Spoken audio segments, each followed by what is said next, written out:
let's see.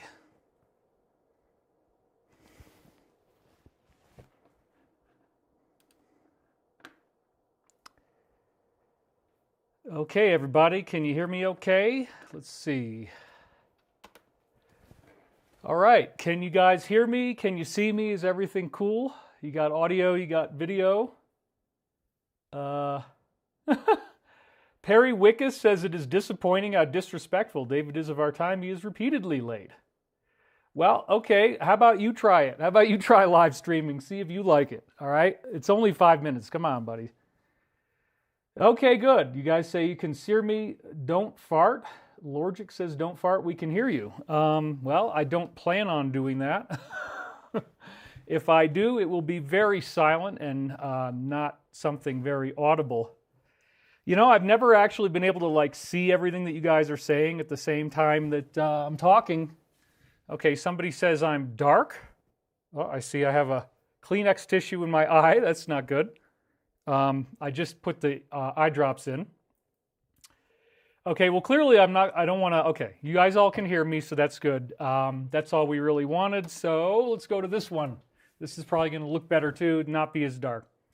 Okay, so I'm very happy to be here. I'm very happy to have you with me today. Looks like we have about 1,050 people here right now, and that's fine. That's more than enough to create some very cool magic out there in the world. So the topic for today is going to really kind of summarize a lot of what we've already had in the disclosure. But actually, before I get to that, let's do, oh, that's not, I don't want that shot. I got to learn my new shots, folks. I just made a bunch of them. This is the extreme close-up. And so I have to hold my head very still, or else if I go back like this, I'm out of focus. You see that? And if I go forward like this, you see how I'm also out of focus like that?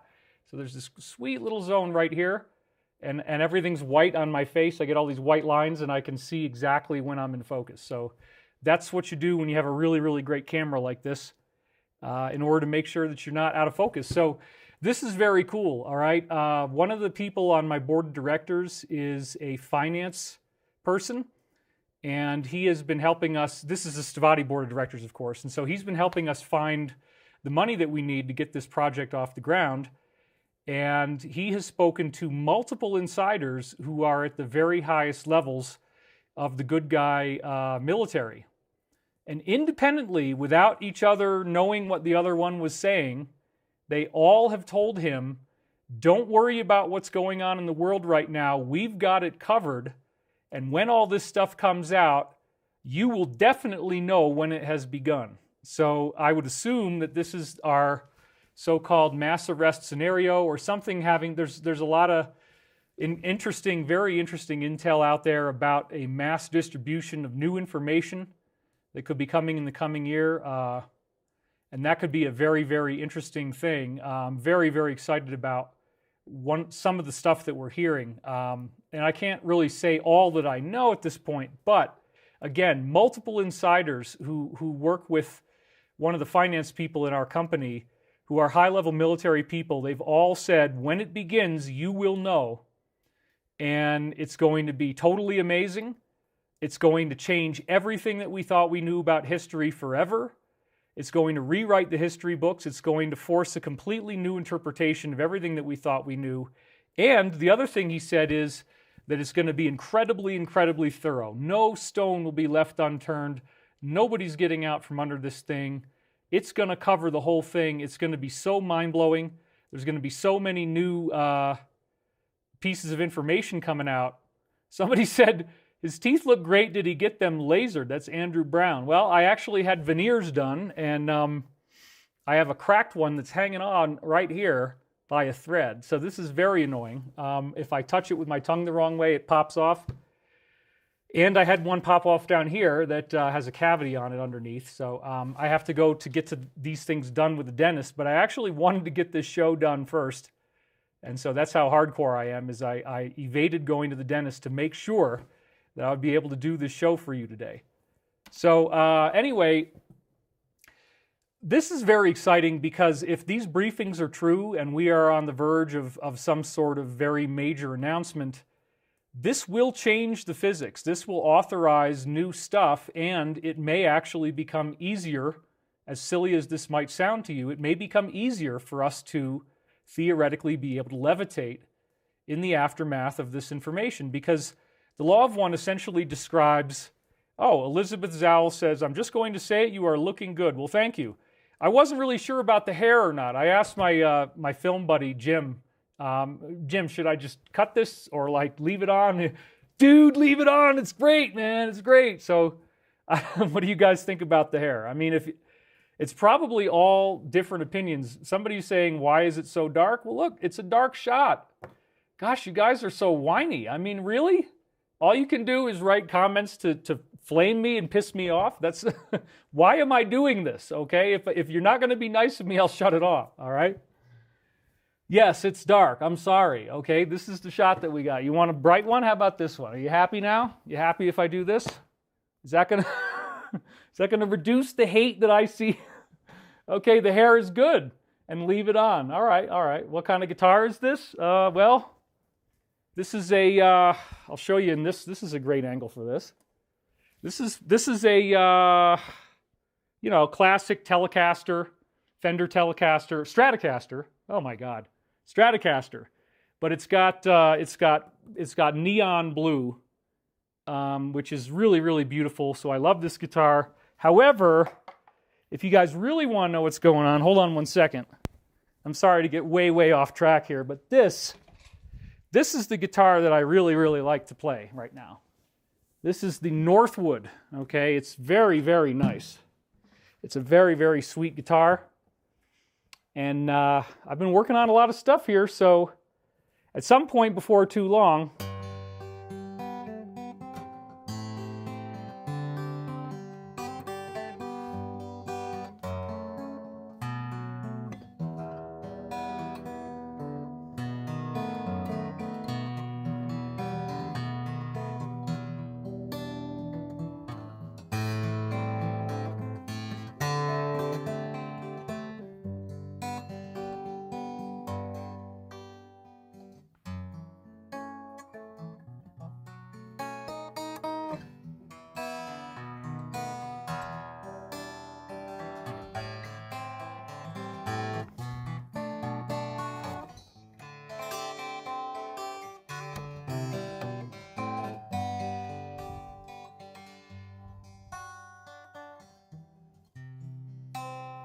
all right. We can go on and on with that, but I don't want to get too into the music part yet. But the point is, I can play. I'm not an idiot. I've spent the beings wanted me to learn guitar, and I'm like, really? You guys expect me to learn how to play guitar? Like, everybody plays guitar, and nobody's any good at it. So, so I've been working on that since 2010, off and on. All right, you guys still loving me here? Well, okay. Oh, you play so sweet. Yeah, I mean, we can do a lot more with that later. Okay, so yeah, you guys can see yourselves right here. This is you, okay? This is you right here. So you sound like Pat Metheny and look like him too. Welcome to the jungle. Yeah, okay, wish you'd sing to us. Well, what the hell? I guess I can do that. If you guys really want me to, I'll try it. But I got to play it slow. All right, I'm going to have to play it slow. But you asked, so what the hell? It's probably not going to be very good. I got to warn you. Let's see here. What do I do? How do I make this work? Okay, so I do this. And then I do this. You guys ready for some serious stuff here? All right, let's get the headphones on. That's probably a very good idea. You still with me? You're not bored yet? You're not hating me yet? You know, that can happen. That can happen. All right, so where's my headphones here? Let's get this up. Hello, test, test, 1, 2, 1, 2. There we go. I got headphones. Perfect. Okay, so then I got to do this little guy. Let's see if I can make this work for you folks. What do you say? I think it's kind of fun. Okay, here we go. Don't feed the trolls. Okay, I won't do that. Let's see if this is going to work. All right.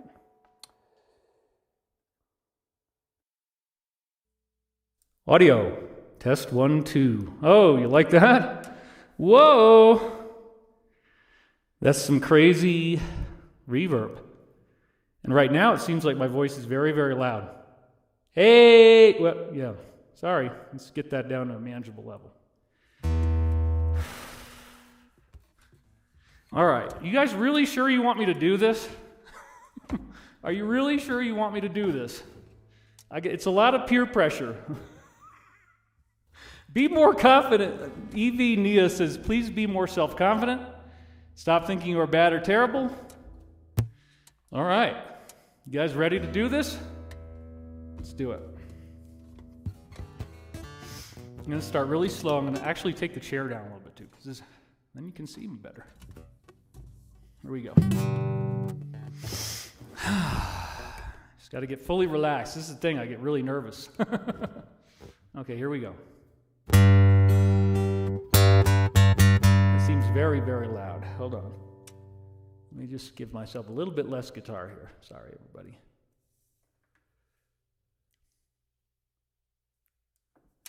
$19.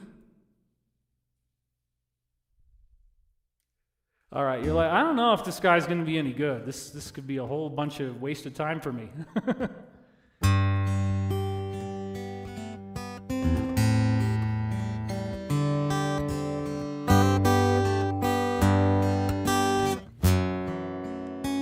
When you're down and troubled and you need a helping hand, and nothing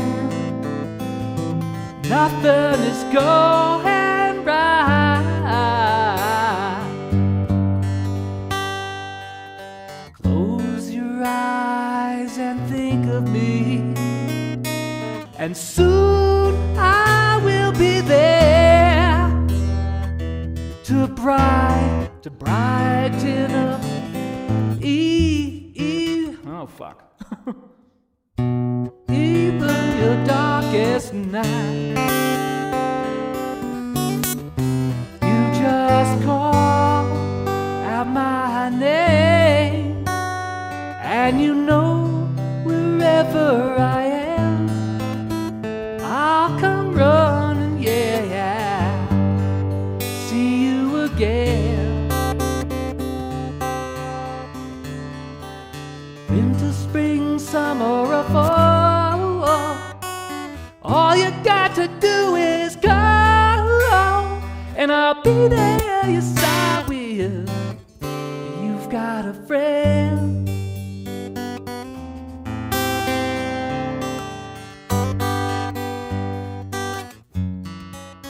If the sky above you should turn dark and full of clouds, and that old north wind should begin to blow, keep your head together and call my name out loud now. Soon you'll hear me knocking on your door. That part is so hard.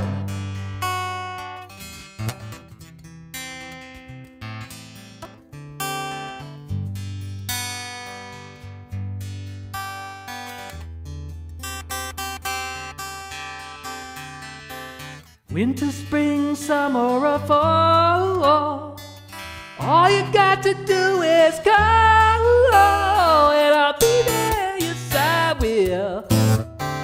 Oh, ain't it good to know that you got a friend when people can be so cold? They'll hurt you, yes, and desert you. Oh, they'll take your soul if you let them. Oh, but don't you let them.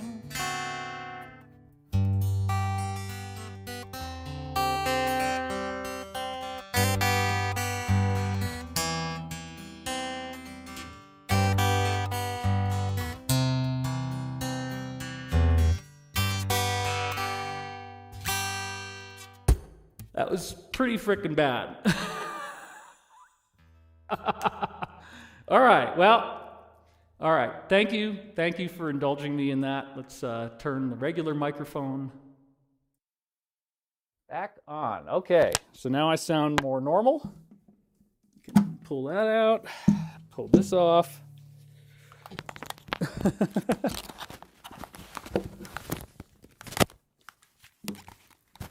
Okay, get this all sorted out momentarily.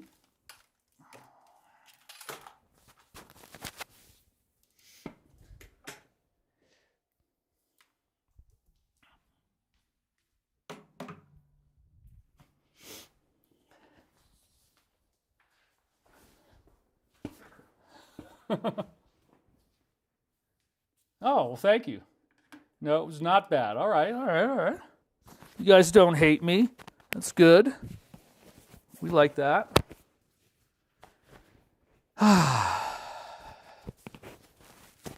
Okay, well, let's see how the height is of the chair here. Yeah. All right. Boop. Where are we? There we are. Okay. So, yeah, well, thank you for indulging me in that a little bit. I wouldn't have done it if you guys hadn't asked. Obviously, it still needs work. It's a work in progress, but I have spent many years working on my singing and playing, and I particularly like fingerstyle guitar. So let's actually get into some Levitating Saints, why don't we? All right, so the first one that we're going to talk about here is Simon Magus. And so this is one that comes right out of the Bible. And it says here in the apocryphal Acts of Peter. So this is, again, this is an apocryphal gospel. Whoops, where the hell? Okay, hold on. I got to figure out how to get back to that. Okay, there we go. So now I can cut between these two. Yep. All right. So yeah, in the Bible, there is an apocryphal gospel. There's apocryphal gospels, which means they were not canonized by the Catholic Church, but they're still technically, written by people from that era. And at this point, obviously, having elites tell us what to believe is not going to work out. So these acts, these various books are certainly worth our time. So this is not in the regular Bible, so if people are like, oh my gosh, how come David's telling me something that, oh my gosh. I never started my own recording here. Okay, well now we are. So I didn't have a high-res recording for the first part of this show. Okay, well at least I triggered that. There's so many things that have to be done. There's so many things to get this whole streaming thing to work. I mean, you can see here I've got this screen over here, which is like this is all this, audio processing. This is my voice levels. And then this is the Wirecast program, and then we're streaming into here. I got my buttons over here so I can, switch like that. So it's all happening. We're live. This is real. And anyway, so the apocryphal gospel of Peter is where this comes from. So in the book of Peter, let's do this. Let's get back to 6. Okay, so in the book of Peter, Simon was said to be able to fly into the air. Simon Magus.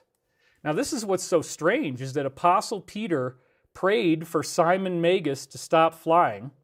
And this actually caused him to stop in midair and fall, breaking his legs.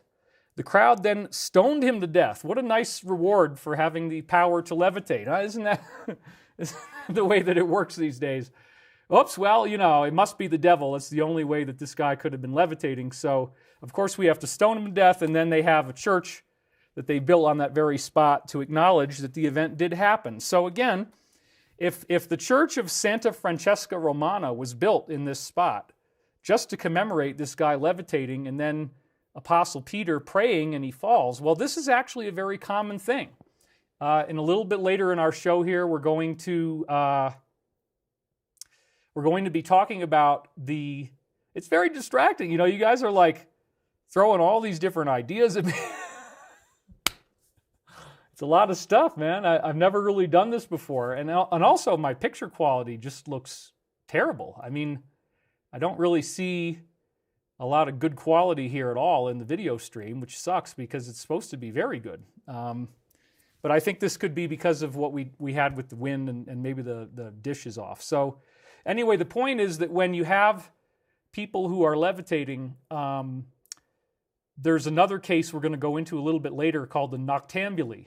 And the noctambuli were sleepwalkers in the 1600s who seem to be very, very lightweight. They're normal people having a normal sleepwalking experience, but they're walking in ways that are very dangerous. They're walking over things that normally they would be too heavy. They would slip and fall, but yet somehow they seem remarkably unharmed and doing crazy, crazy stuff like climbing over the top of churches and steeples and climbing across very precarious things and all kinds of feats that seem to be impossible to achieve.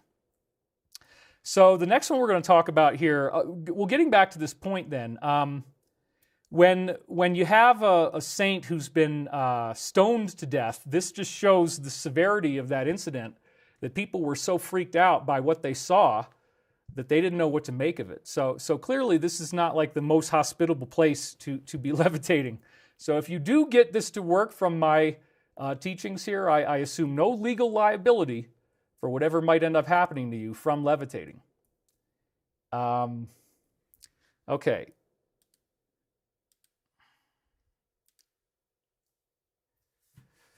So let's see. Okay, the quality is good. All right, good. So if you guys are, I guess I'm not seeing it looking good on my thing, but I've never really looked at it this way before, where I'm on the other side of the desk. So if you guys say it looks good, then I'm very happy.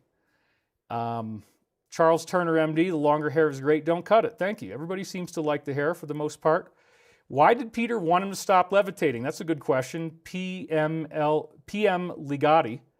Well, I think it freaked him out. You know, it's scary to see somebody levitating. It's a very mind-blowing experience that makes you feel like, you know, maybe you're not safe and maybe there's dangerous stuff going on in the world. Who knows what's happening? So, you know, it's typical people, right? It's the typical kind of nonsense of third density that people are not really tracking what they know and the possibility for anomalies taking place. Well, the next levitating saint we're going to get into is Saint Francis, and he's really, really one of my favorites. He was regularly seen to levitate as much as 6 feet off of the ground. So Saint Francis really did have a lot of contact with a lot of people, and his levitation was a normal part of the experience of being around him. And this is where we get reports, and there are other saints like this, but St. Francis in particular said that every time before he started to levitate, he would get this incredible sense of rushing pressure in his head. And this rushing pressure in his head would then lead to this physical sensation of a lift happening to his body. But it all started right in the third eye pineal gland center. And I believe this is of critical significance to our discussion. So when we have that happening, when we have the pineal gland working this way, we'll get later in the show into why I think this works and why your pineal gland is critical to the process of levitation. Because I really, oh, your hair looks scraggly. Okay, well, that's energy pixie in the desert. So some people like it, some people don't. Carolyn Permentier says, your longer hair fits your more upbeat, happier vibe. Christine Branich de Rosa says, I agree, longer hair is better on David. Park Ave Presenter says Dr. Malachi York levitated in jail and they put him in solitary confinement for 18 years. Everything looks fine. Really looking forward to this episode. Thanks for your singing. It was a wonderful surprise. All right, well, we're good. Okay, so thanks everybody. Thanks for keeping me happy. So St. Francis is the key because in his case, we're getting the pineal gland component to the levitation. So he did live a very meditative and spiritual life. And one of the side notes about St. Francis that I particularly find funny is that he referred to his body as brother ass. Now, why in the world would a saint call his body something as denigrating as brother ass? Well, I think it's a very good thing to keep in mind that you're not your body, that your body is like a mule. And so Jesus rode into Jerusalem on a mule. And in the sense that the body is like a mule, there is a soul that rides the body. The Christ consciousness is what rides the body through the soul as our living experience. And so it's really good. And this just also again shows that once you get to that level of attainment where you actually could levitate, the chances are very likely that you're not involved in the material world that much. You're not that interested in what the material world has to offer you. You've already kind of filled your cup from what delights the material world has to present. And this seems to be a very common element. In fact, almost every single case of a levitating saint, the person is regularly meditating, and the meditative state and getting into like a lucid dream while you're conscious in your physical body does appear to be the critical thing that allows the levitation to occur. It is critical that you have that ability to get into an out-of-body consciousness or a lucid dream while you are in your physical body and while you are conscious. And that's what takes so much time. That's what takes the years and years and years of meditation. And again, levitation is not an entry-level skill. This is a very, very advanced skill. But what's so cool about it is that it's actually easy. In other words, if you can get your body to do this, then levitation becomes automatic because, in fact, the laws of the universe necessitate levitation to happen when you're in this state of consciousness. And I believe that I've made some breakthroughs here, honestly. I believe that this particular show is really getting us into some new stuff that I've never done before. So the levitation was a strong inspiration to those who heard St. Francis's teachings, of course. The next one we're going to talk about is St. Alphonsus Liguori. And this is another example where he was preaching at Foggia, which I believe is in Italy. And as a number of people were watching him giving this talk, giving this sermon, he levitated several feet off the ground in front of all these witnesses. And so many observers saw this. And it was also a very interesting thing that he was said to have the power of bilocation. So apparently there were times where Liguori was actually doing these talks, maybe even levitating while he's talking to his congregation, and then simultaneously people are seeing him somewhere else. So that's again the really interesting city power kind of stuff. And I believe that if the soul is projected outside the body will not levitate. I believe that what is required for levitation to occur is for you to get into an out-of-body state and then to merge your astral body with your physical body, to reintroduce your astral body into your physical body, because then the energetics that affect your astral body apparently do produce lift. So this is a very interesting thing. All right. The next one we're going to talk about is Saint Gerard Majella. And this is a more recent saint. He was observed levitating on multiple occasions. He lived from 1726 to 1755. That's not very long, really, right? Think about it. It's like what? He's not even 29, right? Or something like that. Not very old. So anyway, this happened over and over and over and over again as time goes on. And I just wanted to show you. And again, I could do a much deeper dive on levitating saints, and maybe I will in a future YouTube video. But the point here is not to get, as I said in my email, not to get all biographical on each one of them, but just to kind of give you the sense that this is an ongoing phenomenon that has been happening for thousands and thousands of years, even in Catholicism, regular Christianity. So here again, another example, St. Paul of the Cross, and this is more recent, 1694 to 1775. He had huge crowds where he would actually fly over the top of the crowd while they were listening to him speak. Imagine how amazing that would be. And while he was sitting in a chair in his greatest feat, as he was speaking in front of a huge crowd, his whole face began glowing with brilliant light. Now, how do you fake something like that? Of course you don't. And then he and the chair levitated to about 5 or 6 feet of height and then hovered there for some time in front of witnesses. So it takes a lot. It takes a lot to get canonized and become a saint. And usually you have to be able to do this. You have to be able to levitate. So this is kind of like the master class of spirituality. But it's a very fascinating thing that he was also able to get his face to create this visible, bright white light. So again, this was happening in the 1700s.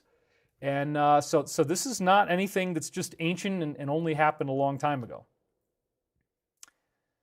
So the glowing phenomenon that happened on his face is a very unique aspect of this story, and it has strong connections to our ideas of ascension and the light body, of course. The Catholics take saints very seriously, and they only would canonize people after multiple eyewitness reports of levitation actually happening. Okay, so this is not a joke. This is something that's been going on for a long time. Another example is Saint Martin de Porres. So Saint Martin de Porres from Peru was able to do extended work while he was bilocated, believe it or not. He was seen doing missionary work in other countries while he was also living at home and talking to people in Peru at the same time. That's certainly going to get some attention. He was actually able to, this guy kind of even goes beyond what other people were doing, because he could walk right through walls. He could walk through closed doors to reach the sick. He could perform healings, and he could levitate. And wait for it, he was also part black and part Latino. Now, the Cabal Illuminati types, they really don't like this. Most of them tend to be very, very racist. So I really like the fact that St. Martin is part black, part Latino, because, again, it also gets into the story you may have heard me talk about, something Jacob shared with me, the so-called Black Jesus. Now, this was a man who showed up somewhere in Africa in the 1960s, and the guys at Collective Evolution, by the way, followed up on this story, did an amazing job, and actually found the original documentation on this man. Now, the really sad part about the Black Jesus story, in fact, this is probably worth the extreme, where's my extreme close-up here? I have no idea. Oh, there we go. It's 3. Okay, now I know it's 3. So yeah, this is very sad, because get a load of this. They actually captured this guy, brought him on board a jet, chopped him up, killed him, shot him, chopped him up, butchered his body into a lot of little pieces, put them all into different containers that were like nuclear-hardened containers, and then they literally had jets come up to this transport aircraft and take the pieces of his body and scatter them across the world. And the reason why they'd done this is that they'd already tried to kill him before, and he would just reconstitute himself. So after they tried to kill him again, he actually appeared in front of the people who ordered the assassination and said that because they so badly wanted him not to be here on Earth right now that he would leave. But he said that in the future there would be many more people like him coming, and there would be nothing they could do about it. And I think that's us. So this is a levitation class, folks. And, okay, look, I don't know what this is all about, but yeah. Okay, yeah, so we get further into the happenings in the world that is coming. Kenneth Barneycastle. Well, that's not really the topic that we're on today, but we can do a little of that. Let's first of all just keep going with where we are. So another one is St. John the Woodworker. More recently, St. John the Woodworker was also seen levitating while in prayer. So you can look him up. And what's amazing is that this is a saint who was canonized in the 20th century. He wasn't even an adult until the early 20th century. So that's very interesting. Now, unfortunately, in the Catholic tradition at least, female saints, there's a lot fewer of them, and they tend to be treated with more ambivalence. And part of the reason for this is that levitation was being equated with witchcraft by the 1500s. So yes, it is very sick, and it's very unfair, and it's very sad, but if you were a woman and you levitated, they probably were more apt to think of you as evil and not to make you into a saint. So, this is just the way it goes, and we have to kind of deal with these biases in society, but we're becoming a much more evolved society, thank goodness. So there are a couple female stories, and one that I'll share with you is Saint Gemma Galagni. Let me get back to that. There we go. And so this again, late 1800s, so pretty modern. She was a more modern female who had a levitation experience while doing her household chores, and she again was canonized. And in case you've ever seen this ridiculous television show, The Flying Nun, it was based on this exact phenomenon. So The Flying Nun was kind of a spin-off on Gemma Galagni and her story. So Again, enough people have done this that there's clearly something going on here. Another example is Nagendranath Baduri, which is in the Autobiography of a Yogi book by Paramahansa Yogananda. So he was a levitating saint. And of course, as I just said, it was in autobiography. And the chapter itself is titled The Levitating Saint. So if you want to read more about him, you can.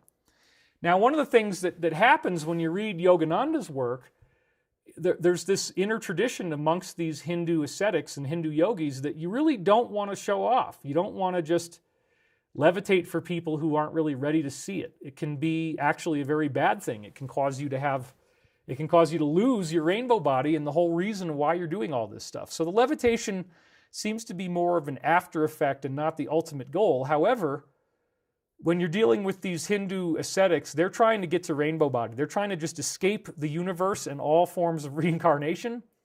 Whereas if you're just going to fourth density or fifth density, then as we get into fourth and fifth, levitation and telekinesis will become a very basic part of all of your experiences. So, yeah, let's see. I'm just reading a little more what you guys are saying. Yeah, I mean, really, JP Jeffries, please don't keep asking the same question. I'm not going to answer that, okay? That's enough. Right? So, Padmasambhava is another example. And we are looking at the fact that with levitation, we have to understand matter. But before we go into the matter thing, I want to talk a little bit about Padmasambhava. Now, this is a very, very fascinating story because he showed up in the 1800s. He was called the Lotus-born. He seems to have emerged from some kind of lotus-shaped egg, which appears to be a UFO. He had a bald head. He seemed to have 6 fingers because there's a handprint of his next to his temple, and there's clearly 6 fingers in the handprint. And again, I didn't have the time to put all this Padmasambhava stuff into the show. I've done this many other times before. Padmasambhava did achieve levitation, and also, I believe, something like 23 of his disciples did as well, and they were seen actually flying like a flock of birds together through the sky. All of this stuff seems to revolve around Christ consciousness, centering your mind and being able to be very present-centered in whatever capacity. So you're living in the present, you're in the now, you're meditating, and you are solely dedicated to this spiritual path. Now, the Tibetan Buddhists say that in order to reach rainbow body, it requires 13 years where you're having positive thoughts pretty much all the time. You don't deviate from that. And so that's nearly impossible to achieve in our society. However, with all the energetic changes, the prophecies have told us that as we move into this fourth density Earth, it will be a lot easier for us to do this. So Padmasambhava is a fascinating story because clearly the pursuit of spiritual enlightenment and the pursuit of levitation are one and the same. Levitation appears to be a side effect of the process of enlightenment that these ancient mystics would go through. And it almost in every single case, levitation seems to be correlated with people having, very... I'm just thinking maybe I should have changed the color of my shirt. The shirt might be too dark because you guys are saying, oh, it's so dark. So maybe when I do the VIP, because there's a VIP thing that I'm going to be doing after this, I'll change shirts and we'll get the lighter shirt.Maybe that'll brighten me up a little. I think it will, actually. Because I've never tried this angle before. So anyway, where's another camera angle? Is there anyway? That's 2. Okay, that's 2. All right. So I want to talk now a little bit more about how we're going to get there. What is the ultimate, almost lost my water glass. That was really freaking scary. Padmasambhava clearly shows us that the pursuit of enlightenment and the pursuit of levitation are one and the same. And it appears that the state of meditation is very important to levitation as well. So what I want to do is talk to you about some of the theoretical concepts that I think can really help to express how levitation might actually be possible in the physics. Because it's always been my belief that if you can... where did I go? Oh my God. Okay, I went back to 6. Okay, so let me do this. I'll put it on 2, and we can do that. Whoop, whoop. So levitation is something that happens in tornadoes. We talked about that. We talked about levitating fish. We talked about fish falling out of the sky and falling on the ground, and they're alive, and they're surrounded by water. And I talked to you about the idea that these EVOs could come out of the ground from inside the earth and then engulf an area of a pond while they are rising upwards, capture the fish and the water, and then when they pop over into our reality, the fish are now subject to our gravity and they begin falling, okay? So what I finally have discovered, which I'm very, very excited about, and this is something that I really think Archangel Michael had a lot to do with, is realizing that the earth is inside out in time-space. I had seen that particles would turn inside out, and we're going to go through this again because this is very, very interesting stuff, but I didn't really see that the whole entire earth was turned inside out as well. But then once I did see that, I realized that when you start to transfer over to this other earth, you begin to be affected by the other earth's gravity. And in that reality, you're falling down. But in our reality, you're levitating. And it seems to have to do with how much of your soul is actually interfacing directly with your body. And again, it appears with the cases of sleepwalking children and the noctambulae that anybody has the ability to do this. So this is a very, very fascinating discussion. So without further ado, let's dive into this. So you all have seen me talk at great length about the concept of vibrational physics, that the actual matter itself is not composed of hard particles at all. It's actually a ripple that happens to be geometric that exists in the background essence of space and time itself. This is just a basic physics property. So when we look at this for a minute, you're seeing a tetrahedral shape here in the middle, a triangular pyramid, two of them actually, top and bottom. So it has 6 sides, and then you also will notice that there are lines coming off of it that go in different directions, and they are curving lines. So you have straight geometric lines, and then you have curving lines. So somebody said, for a one-man production with a musical number, you are doing great. Andrew Brown, thank you. I wish my YouTube channel could be like this. I appreciate that. And then Maria Bajarnov says, David, will the Michael prophecies be out soon? Very interested in that too. You guys can see me reading your comments here if I do this. Yeah. Okay. Let's just. Yeah. And again, as far as my divorce goes, I know there's people talking about that online. I don't have anything bad to say about Elizabeth. We were together for 5.5 years. We were married for 4 years, and we both learned a tremendous amount from each other.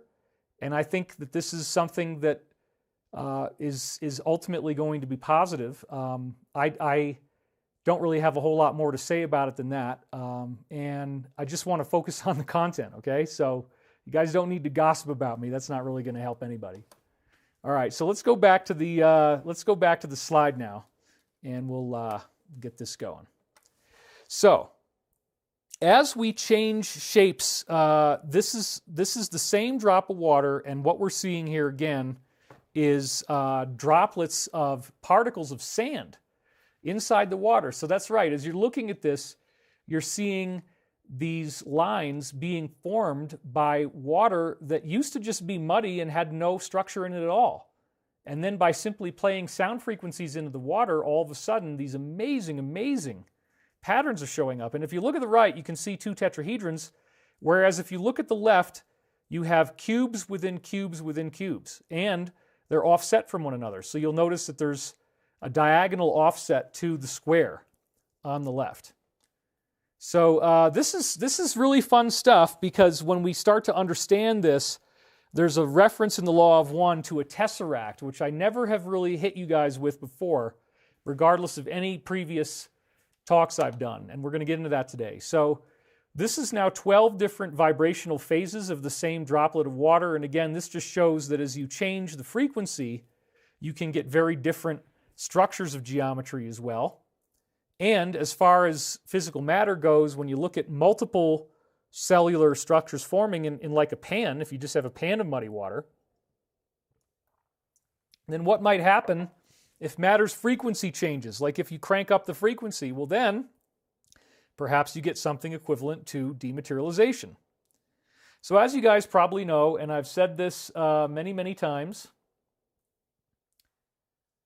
so this is now the 5 Platonic solids. So you're looking at the tetrahedron, the octahedron, the icosahedron, the cube, and the dodeca.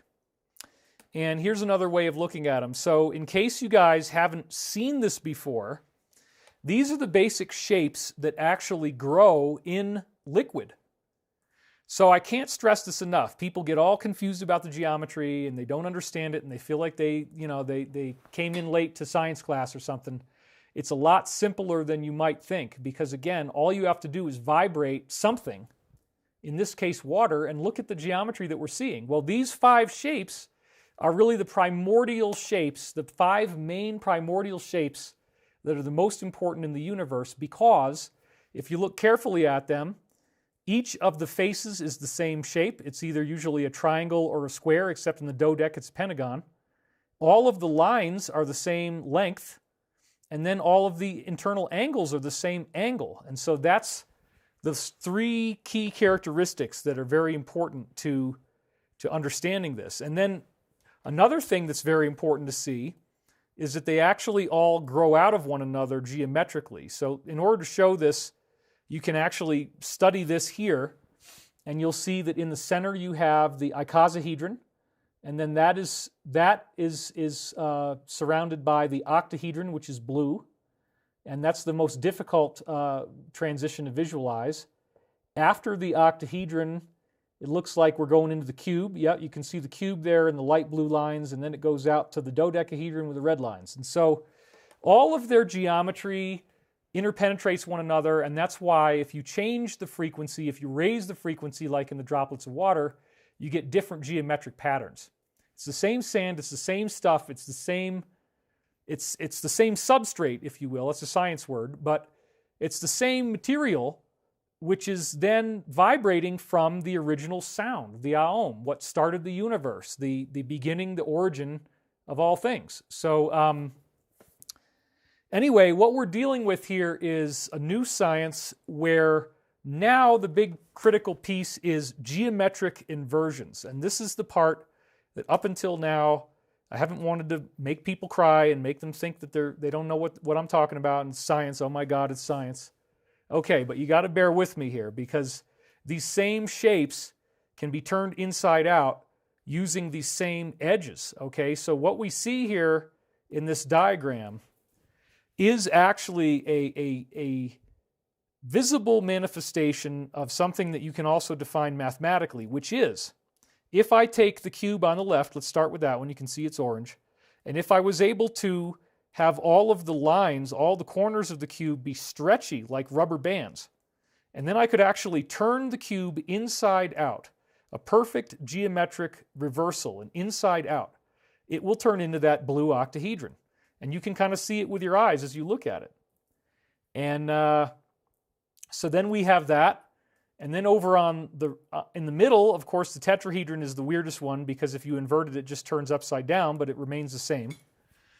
But then on the right, of course, we see the purple dodecahedron. And if you turn that inside out geometrically, you get the green icosahedron. So once again, the same shapes can be turned inside out using the same edges. And then the last big piece that we always have to remember is that all of these shapes fit perfectly inside of a sphere. Why? Because they are spherical vibrations. So they are happening within a spherical area. So this says typical Platonic solids inscribed inside the Poincare sphere, tetrahedron, octahedron, and cube. There you go. So here's another example of this where you're seeing it with the tetrahedron inside the cube and then the tetrahedron inside a sphere. Here's the cube inside a sphere. Here's the octahedron inside a sphere. And here is the dodeca inside a sphere. And last but not least is the icosahedron inside a sphere.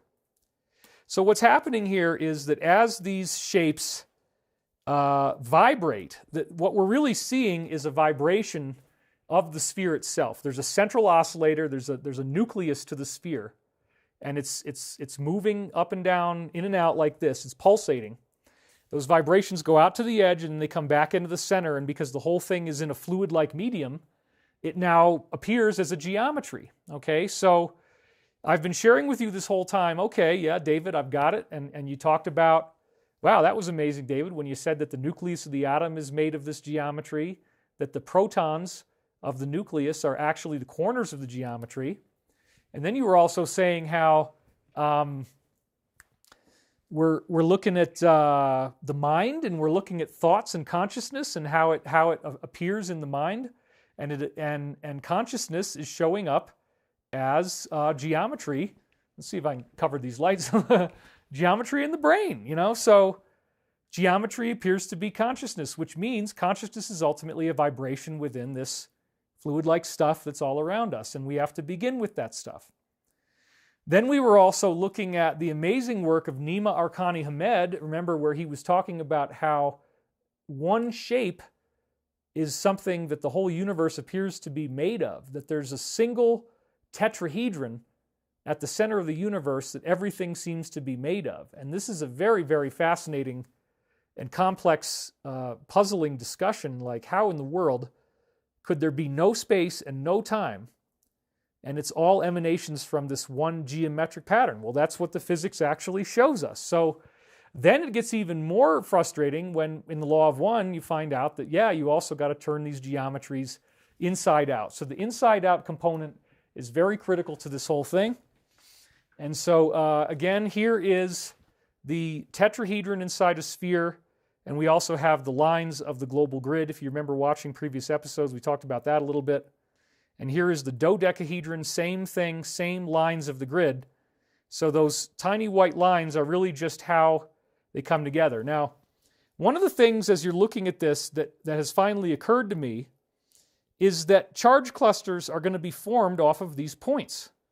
When there's one of these geometries inside the Earth, charge clusters will roll off of those points and form into a ball, just like they did in the lab with Ken's shoulders. So this is one of the most significant things that I think I've found here. And so we'll go back to the icosahedron animation for a minute here. So imagine now that this is the Earth, and that there is this kind of geometric force field inside. Now we remember that there's only 12 points where all these anomalies were happening, space-time anomalies, right? So clearly where the points of the geometry are located, whether it's the icosahedron or whether it's the dodecahedron here, these are where the dimensional warpings are occurring. So why couldn't it be that what's happening here is that charge clusters are coming off of the geometry? That's exactly what I think is going on. That's the big secret, is that these little sacred geometries, as they are pulsating there, they're spitting out EVOs off of the nodes, off of the corners of the geometry. And this actually helps to explain this very strange thing, right? Here we have these bronze objects that are just about big enough to hold in your hands, and they always have these balls around the edges. So what if this is some sort of consciousness technology, and that by holding a piece of metal and holding it in your hands and then meditating, that you could create charge clusters, that this actually is a device that is causing these charge clusters to roll off of those little balls, and then you, with the power of your consciousness, are able to, yeah, you can see here, I mean, just since we're talking about it, right?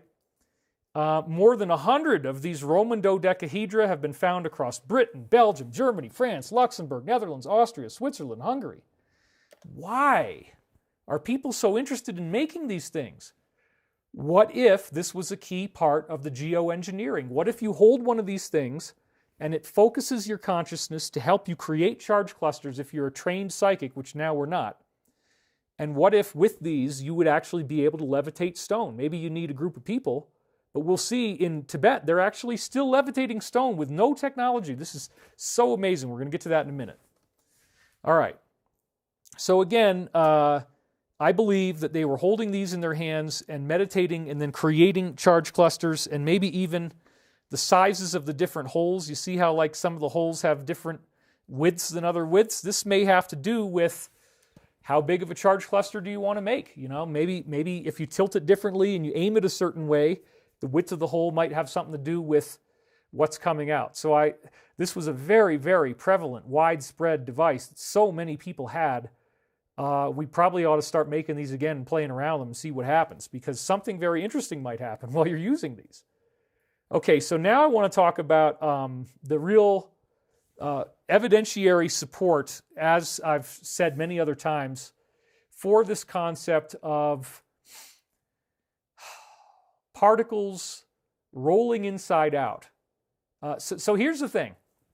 We are so addicted to the idea right now that matter is solid and that we are existing as a solid object that the concept that we're not solid is very strange. Like, wait a minute, you're saying that that all of my matter might not really be here? Well, yeah, it appears that at any given moment, your body is always partially dematerialized. You are never, ever fully materialized in our reality. That's a misnomer. And then the question is, how much of you is materialized here versus how much of you is materialized over there? But this next experiment I'm going to bring in is very fascinating because it shows that simply bumping against a piece of atom, a molecule, anything, a piece of matter, just bumping it can be enough to cause it to dematerialize. And this is a very widely observed phenomenon that people don't understand. So this was involving fullerenes. So this little guy literally dematerialized. This 60 carbon atoms, it's not supposed to be able to just wink out of existence and turn into a wave, but that's what happened.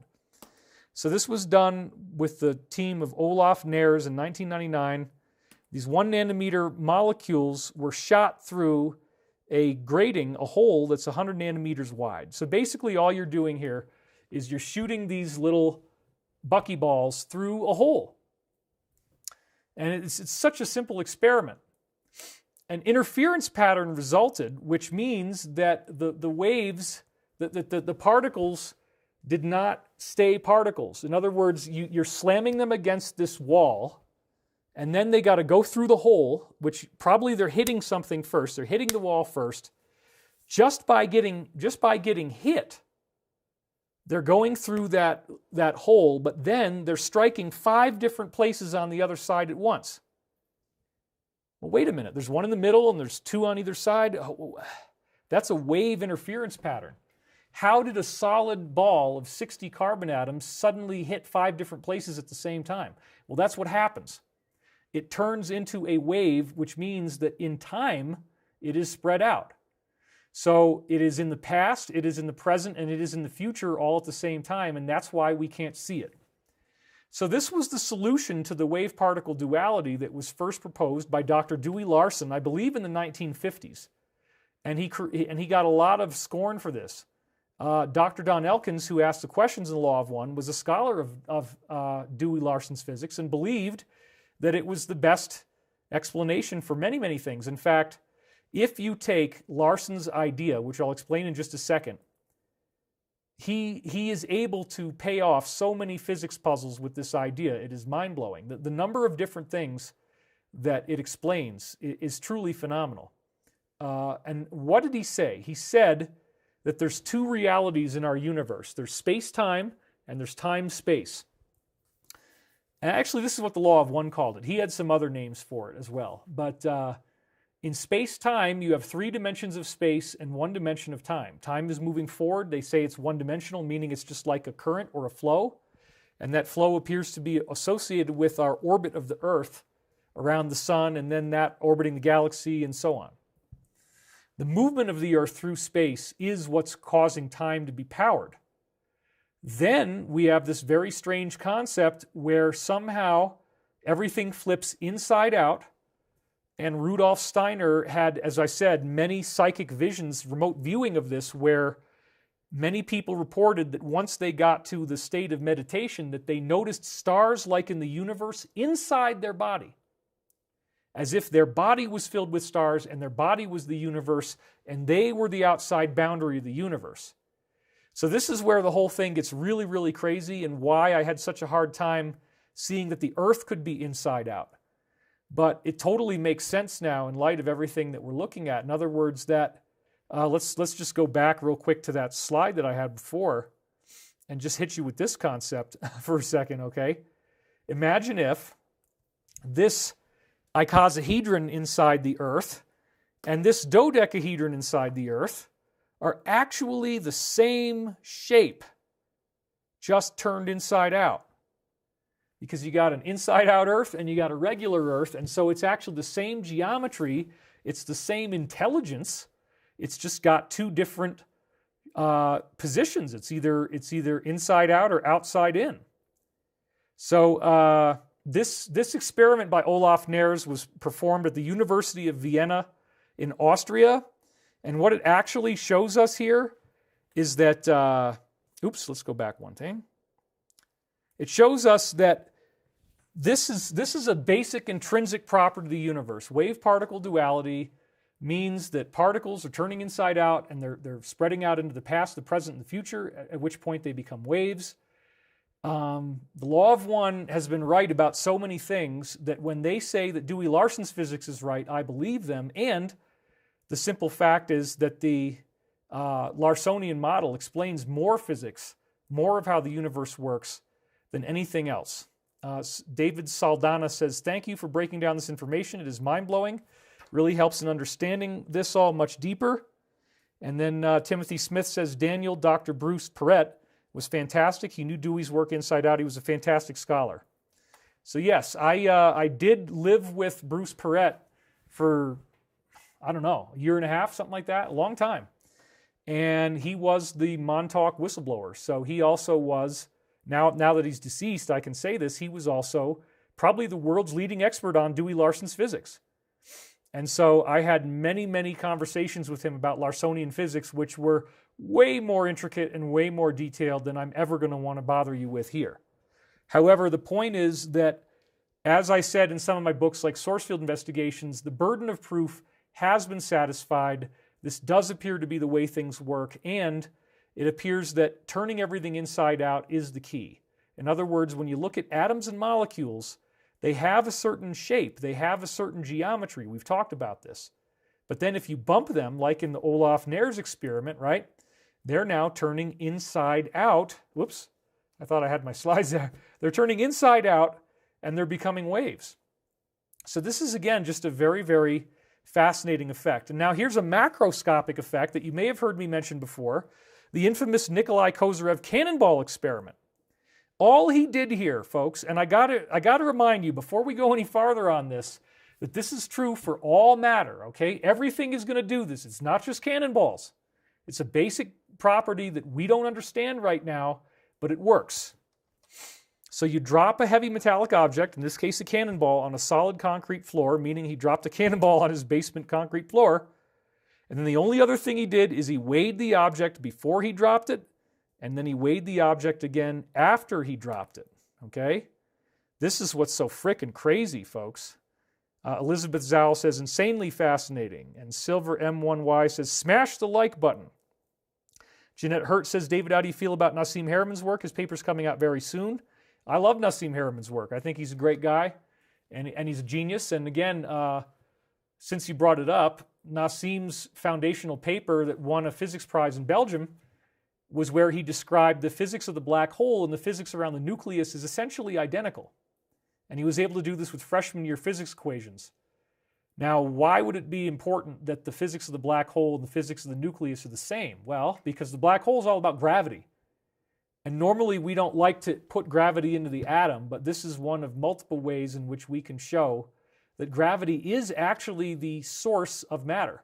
Gravity is the energy that is flowing into an object to create the object. But then the thing that I finally figured out is that it's in opposite directions. In other words, the Earth in our reality has gravity going into it this way, but the inside-out Earth, its gravity would appear to be going in the opposite direction, because in that universe, the center of the Earth is the center of the universe. And the distance from where you are to the interior of the Earth is infinite. You can never make it. And I had such a hard time, oh my God, the concept of like, you're going to turn the Earth inside out, and how the hell do you do that? Well, I finally worked it out in my head and realized that it does make sense. All of this geometry is going to work the same regardless of what size you're at. And so again, let's learn about matter here, because what are we learning? All you got to do is drop something, could be anything, and the weight goes down. And then over the course of 20 minutes, the weight comes back, but the craziest part is that it does so in quantized intervals that are all harmonics of the full volume of the object. So I believe that this is showing us layers of atom popping back into our reality as they become strong enough. So my favorite analogy, let's use another camera angle again here. I love the beach ball analogy, and I've used it many times. The beach ball analogy is the concept that I just want you to think about this first. So I'll take my glass of water so that we have a good visual reference here. So imagine that I'm pushing a beach ball into this water, and that the farther down I want to push the beach ball into the water, the more pressure I have to use, right? I have to push on it really hard to get it to go over there. What if the difference between whether you're above the water or below the water is the difference between whether you're in space-time or time-space? And so what if once you get into the water, you're in time-space, but when you're not in the water, you're in space-time? You follow me? In other words, you have to exert pressure to enter into time-space. You have to push on whatever it is. You have to push on it. You have to put pressure on it to get it to enter into time-space. So what is he doing with the cannonball? He's dropping it on the concrete floor. That's all he's doing. And yet somehow, by these atoms getting hit, they're popping over into some other reality. They're not here with us anymore. They're not weighing anymore. So you drop the cannonball and the weight goes down. So what I believe is happening is that as the cannonball is dropped, some of the atoms are pushed into time-space by getting pushed over light speed. And this is a very, very critical point. Atoms and molecules are going at light speed all the time. They're already pretty much at light speed all the time. That's the speed that movement is happening inside. Einstein says that light speed is a boundary, and we're about to see that it's not a boundary. It's actually, well, it is a boundary in a sense, but it's about what happens when we get there. In fact, let's go to that now. So this is the work of Dr. Vladimir Ginzburg, who actually did a few little tweaks to Einstein's existing model. Now, as I was saying, quantum movement inside the atom is always right near the light speed boundary. And so even a slight bump can accelerate the movement over light speed, just like we saw with Olaf Nares' buckyballs, and just like we saw with the cannonball on the floor. All you're doing is hitting them, and just by giving them a little extra energy, they pop over into time-space. Well, think about that amazing experiment with microcluster iridium with David Hudson, right? 850 degrees Celsius, you heat it up, what happens? The iridium becomes invisible. And you saw Chris, and I took a gamble, because he and I had never talked about this before, but sure enough, the Beskar armor that he's made, iridium is a critical part of its alloy. So in the case of a microcluster, you remember that we saw that they have very beautiful sacred geometry, and so apparently just by vibrating them with heat, and it wasn't just iridium, David Hudson found a couple other microcluster substances that would dematerialize as well. Just heating them up causes the harmonics of that geometry, because remember, the geometry is a vibration. So when you vibrate it with heat, it's apparently enough to get it over the light speed boundary, and that's why it dematerializes. It's still there, so the little piece of iridium is still there in the space above his scale. It's just that now it exists in the past, the present, and the future, so you can't see it and you can't weigh it. But then when you cool the area around it back down below 850 degrees Celsius, the movement inside that atom is not enough. The pressure is not enough to keep the beach ball down. And it pops out. Boom! It pops back into our reality because now the pressure makes it want to go back out. So you have to keep the pressure on it.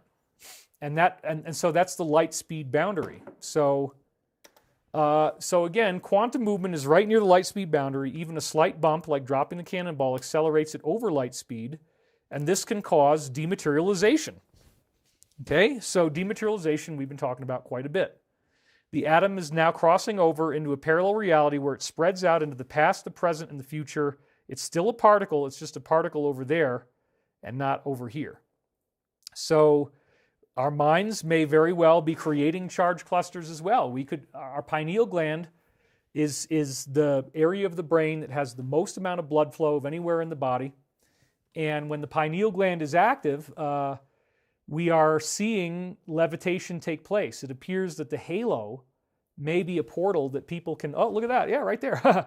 The halo may be a portal that people can create over their head and then fly up into. I wasn't intending to have a halo over my head. That's just funny. I realized that. So getting beyond just some technical discussions, we're going to get back into more of that in a second, but I want to talk about the sleepwalking children because this is very, very fascinating. Now, I didn't have time right now to find the original scientific paper. I tried to do it with a Google search. I didn't get very far.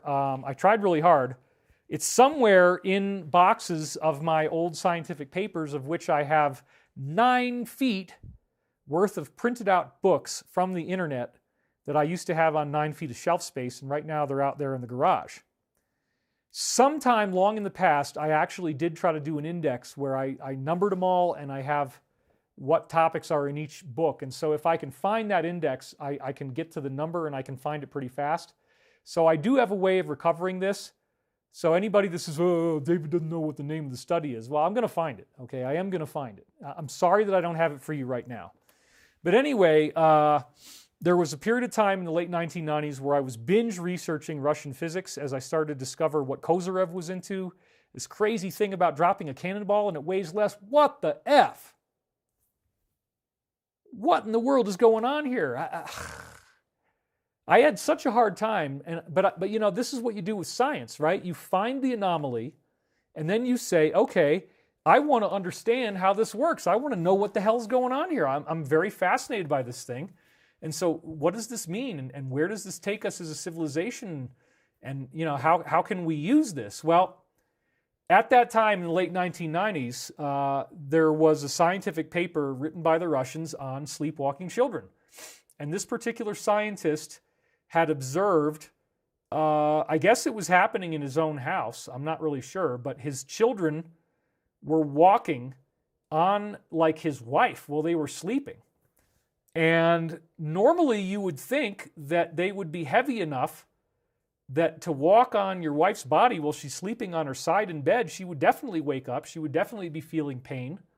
And yet, as he was watching this happen, he noticed that it didn't appear like there was too much weight going on. That the children were walking on his wife almost like they were light as a feather.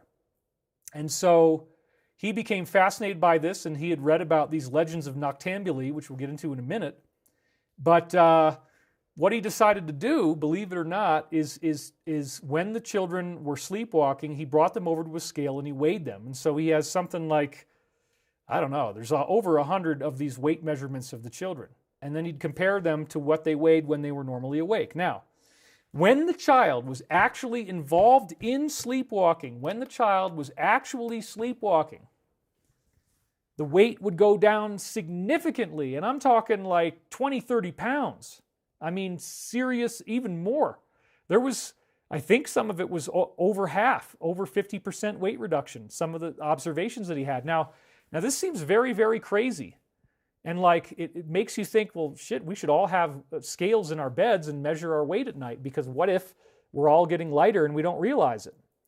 Well, the only caution that I would advise on that is that this appears to be unique to the sleepwalking phenomenon. It appears to have something to do with when your soul is inside your body, but you're in your astral state. So you're actually having a lucid dream and you're in your body at the same time. And this also seems to be the key in the Carlos Castaneda books. You know, he was allegedly working with a Yaqui shaman named Don Juan. And Don Juan's teachings, once again, were that you have to get into the second attention, you have to get into this meditative consciousness.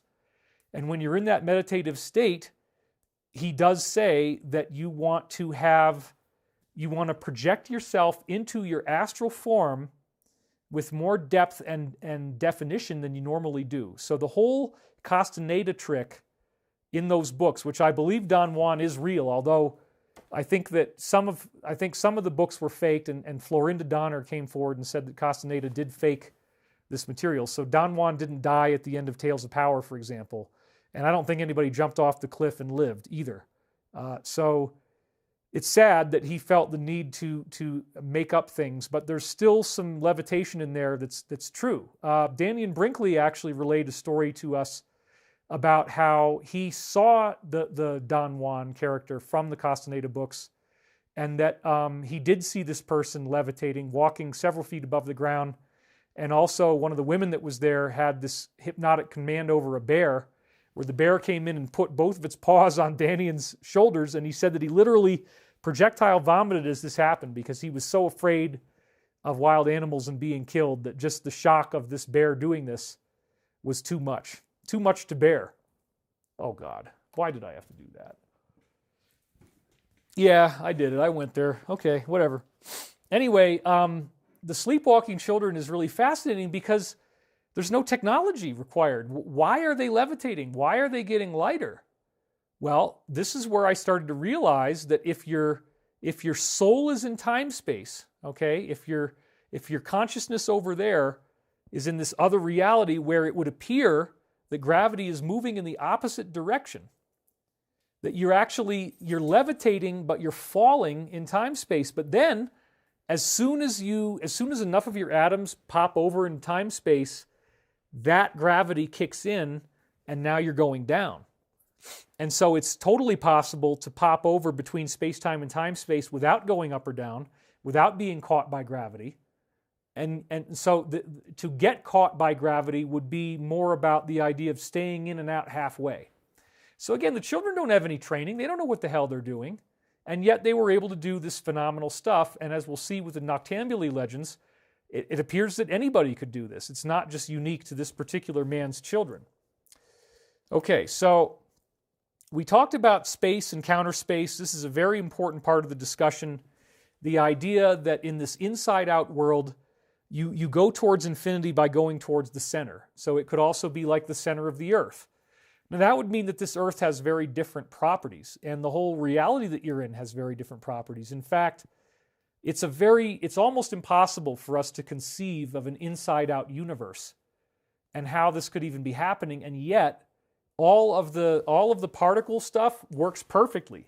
Everything we need it to do is there. Now, we talked about Steinhardt's flower buds and how there's a counter-rotating effect between two spirals, and they're coming together inside this egg shape. So the egg shape, again, appears to be the interface between these two realities, and it's the shape of your aura. No surprise there. One of the teachings I got from Michael in meditating on levitation, he said to me, you don't move the body, you move the egg. What actually you end up doing is you're moving the egg with your conscious intention. And again, it appears that as you go into a lucid kind of lucid dreaming state, but you stay in your body, that now your physical body is affected by this levity force. And when you go fully over, you're now going to pop over into the other earth. So here's the next thing. Every single time you fall asleep at night, I believe that your pineal gland is already creating an exotic vacuum object. Inside the pineal gland, there's a huge amount of blood flow and electrical activity. And what Pete Peterson said is that the pineal gland creates a Faraday cage around the liquid inside. A Faraday cage shields out all radio signals and electromagnetic radiation. And so that Faraday cage phenomenon could be, it does appear to be how you get over into time-space. In other words, one of the ways to create time-space is to properly electromagnetically shield off a given area. And once you've shielded off those electromagnetic frequencies, apparently everything can turn inside out in there. So to really get a nice electromagnetic shielding may also be enough for levitation, and sure enough, many reports say that by electrostatics alone, you can create levitation. So when you're falling asleep, your soul, your conscious awareness is leaving your body, and it's going out through your pineal gland, through the silver cord, into your astral body, and that's where your consciousness goes. So if your consciousness can be in your astral body and be in the physical body at the same time, that's where levitation appears to occur. So as you breathe into a meditation, your EVO that you create gets more and more powerful. This is another important, very, very important point. Imagine now that your pineal gland, it's in the geometric center of your brain, it's about the size of a pea. Imagine that as you're meditating that you have this tiny little orb of energy that you've created in there. And you'll notice a lot of meditative practices, they want you to kind of look up at your third eye with your eyes crossed inside like this, right? You do that. That's a very common thing. Well, what could be happening here is that you might be activating your pineal gland every time you go to sleep. And then it's pinching off your soul, and you get to go out somewhere else. But as you meditate, maybe there is this EVO forming in there, and maybe as you build it, as you keep breathing, it gets bigger and bigger. And so part of the idea would be to expand it to the size of your whole body. And I think that's another very, very critical point. However, here's the next really cool thing. You can create an EVO that's fairly small, and then you can attract a much bigger one from the earth. You actually authorize the earth to create an EVO for you. Now, this was something that Bruce Perret, again, Montauk Daniel, his real name was Bruce Perret, and he was the scholar of Dewey Larson. He said this over and over again, because I lived with him for a long time, over like a year and a half. He was convinced from whatever sources he'd seen or inside knowledge he had, CIA, psychic training program, whatever, there is a belief or there is a knowingness, I guess, amongst these very interesting practices that you can create an EVO inside your pineal gland, and it becomes magnetically attractive. And then with your consciousness, you ask the earth to release a much larger one off one of the corners or one of the edges of this internal geometry that it has.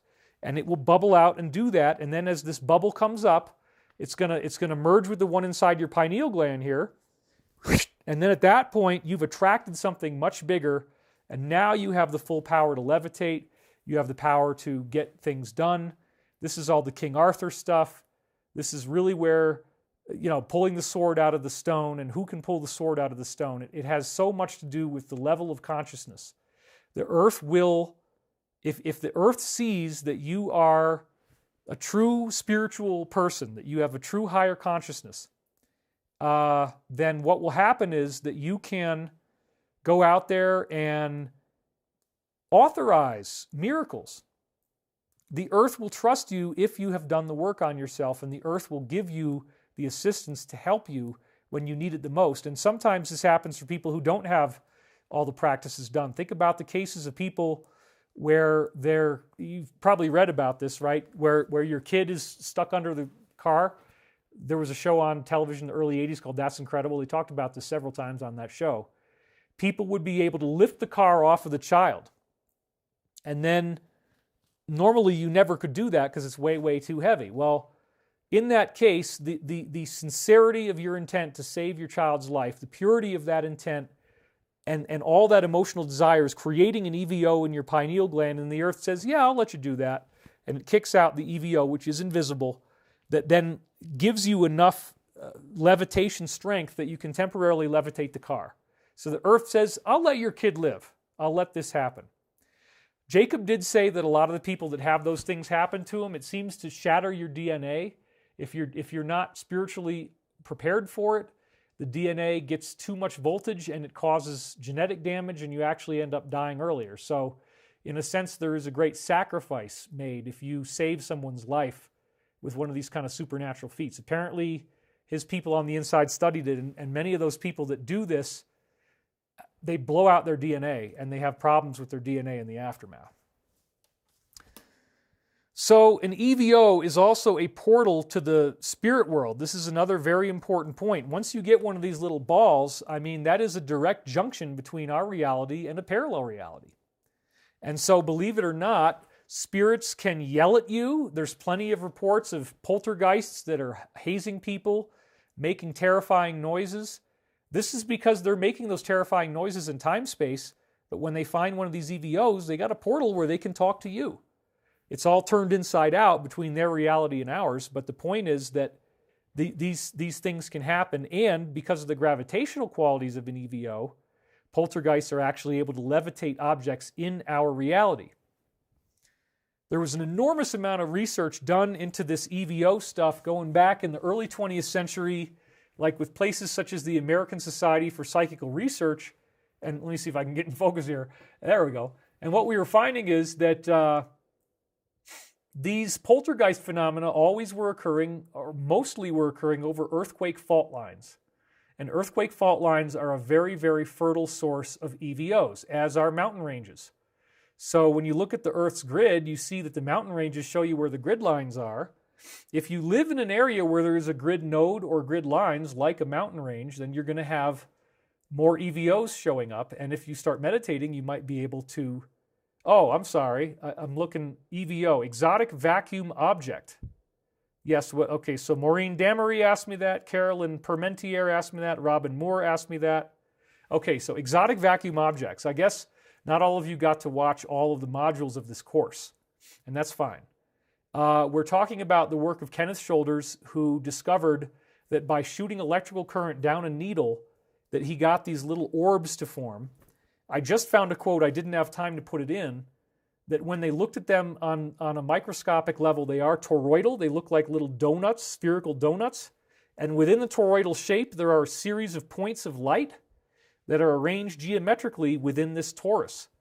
This is exactly what we would expect to see with all the geometry that I've been discussing. So an exotic vacuum object is something that is a ball of energy that has anti-gravity, it levitates, it has a bunch of strange properties, and this is what we're generating when we make these hover cars. So for example, in the Salvatore Pais patents, the ones that we've been talking about in this course, the entire interior of the ship is a double hull. So it's like a peanut inside a peanut shell, and there's a hollow space in between. And according to what Chris was telling us, you create plasma with all these little needles, and then you store the plasma inside the hull, and you manipulate the plasma with things like vibrations and so forth. And by simply generating these EVOs inside the ship, you get levitation. So we looked at the Hutchison effect, the work of John Hutchison, where he was aiming some kind of electromagnetic frequencies at objects and then they start levitating. Kenneth Shoulders did this with research money provided by Chris Beskar, Pete Peterson, and their team. Classified research, and they did achieve propulsion. So the Ken Shoulders method did lead to, allegedly, we'll say it this way, allegedly working anti-gravity, which we've never gotten to see up until now. But it's not that hard to do.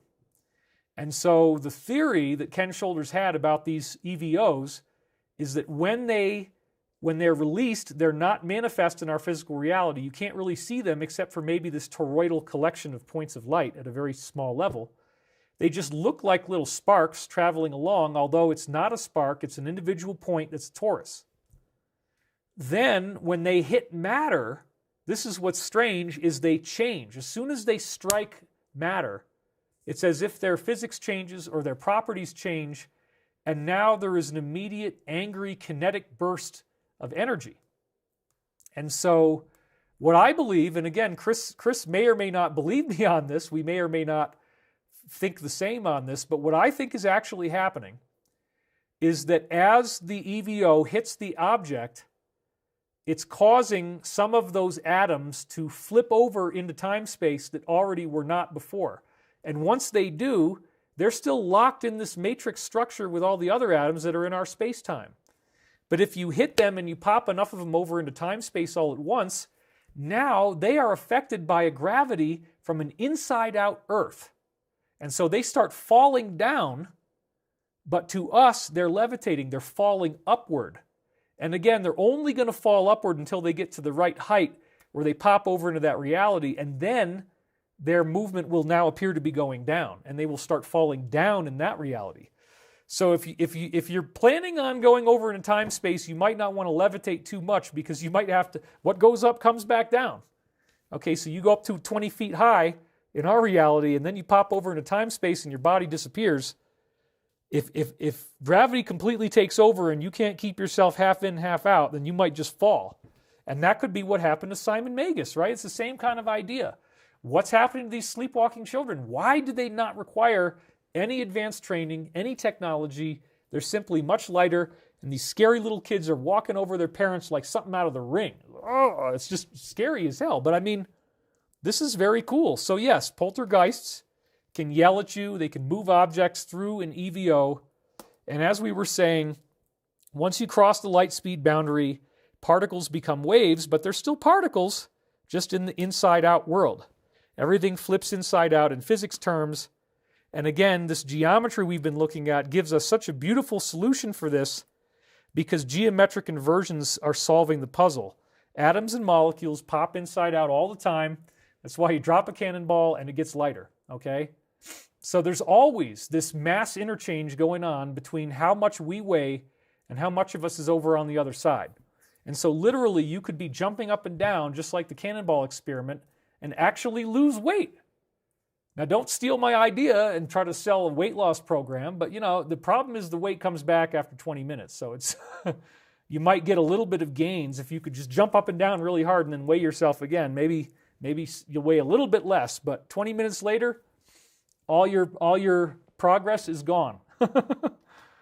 Okay, so again, as I was saying, we can also geometrically invert the Earth's grid, and this is this whole concept of the inside-out Earth, which actually, to me, is probably part of the origin of these legends of the hollow Earth. I think that when people thought they were seeing hollow Earth, they were actually going into time-space, because remember, what did they say about hollow Earth? They said there's a sun in the center of the Earth, or stars in the center of the Earth. Well, yeah. If you're in time-space, then maybe it's all inside out, and there is an Earth there, but it's very different than the one that we think it is. The hollow Earth may be more of what you experience in time-space for all we know. These are all very interesting questions. Oh, Elizabeth Zowell says it's not scary when it's your own kids. Ha, ha, ha. I would agree. Let's see, read some other comments here. How does the two-slit experiment relate to EVOs? Silver M1Y. That's a very good question. The two-slit experiment relates to EVOs because what I'm saying is matter is constantly popping in and out of another reality and dematerializing from ours. Your body right now, as you're listening to me, is in this amazingly complex dance of being partially materialized and partially dematerialized at the same time, which is why just simply slapping yourself like this or jumping up and down, you're going to weigh a little bit less, just like the cannonball. More of you is going over to this other place, so you're in this kind of fluid-like dance, and it's always, always happening, okay? So let's talk a little bit more about the grid and bring back some of those slides so you really get to see this. First of all, in case you were not here, and some of you were not, I was showing you what atoms really look like, okay? When we take a spherical symmetry for the electrons, this is what we get. So this is an example of an atom that actually would... oh, geez, I'm not even on the slides. I'm sorry. So this is an example of an atom that this is what it really looks like. This would be the L10, and here is the L15, and this looks exactly like the global grid. So what am I saying? I'm saying that this is what atoms actually look like. They're little geometric guys, and remember, they can turn inside out. So this is the electron portion, and then the interior also has the same sacred geometry that we've been talking about. So it's very, very amazing. It's very, very amazing stuff. And now, we don't need to read all this again, but this is basically the shape of the grid by interposing the dodeca and the icasa together, and sure enough, this is exactly what we see on Earth with the so-called ley lines. So again, I'm just going to blow through this fast. Ivan T. Sanderson was a very prominent paranormal researcher in the 1950s and 60s. I got to say, having read palm reading books and knowing palmistry pretty well, if I saw those hands on somebody, I would not want to be friends with that person. So I don't know that Sanderson was really the best guy because of the hand read that I get on his hands. That hand is a criminal hand. I'm sorry. I don't want to diss him, but I got to say that. Anyway, so here he is in his book about, going into the jungle and exploring. And he started out his research into portals and all this kind of stuff by looking at these modern dinosaur sightings that they called Mokele Mbembe. And he actually did find footprints from this dinosaur. And again, dinosaurs aren't supposed to be here in the modern era. They're not supposed to be hanging around with us right now. So where did this footprint actually come from? How did he get this thing?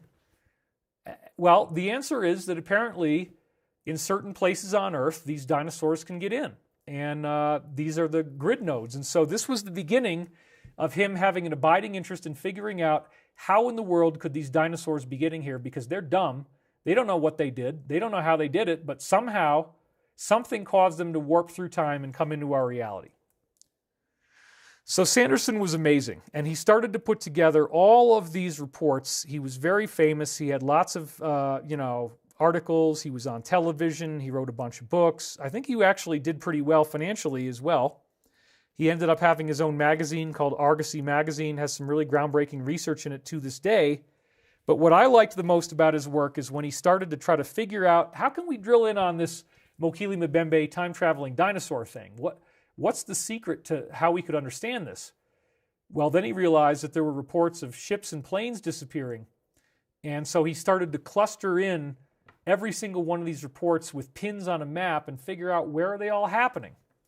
And sure enough, they all started to happen. Everything that he found was in 10 equidistant points on the Earth, as you can see right here. So what we have here is, if you include the North and the South Pole, they are also equidistant from these same points, and so this forms an icosahedron.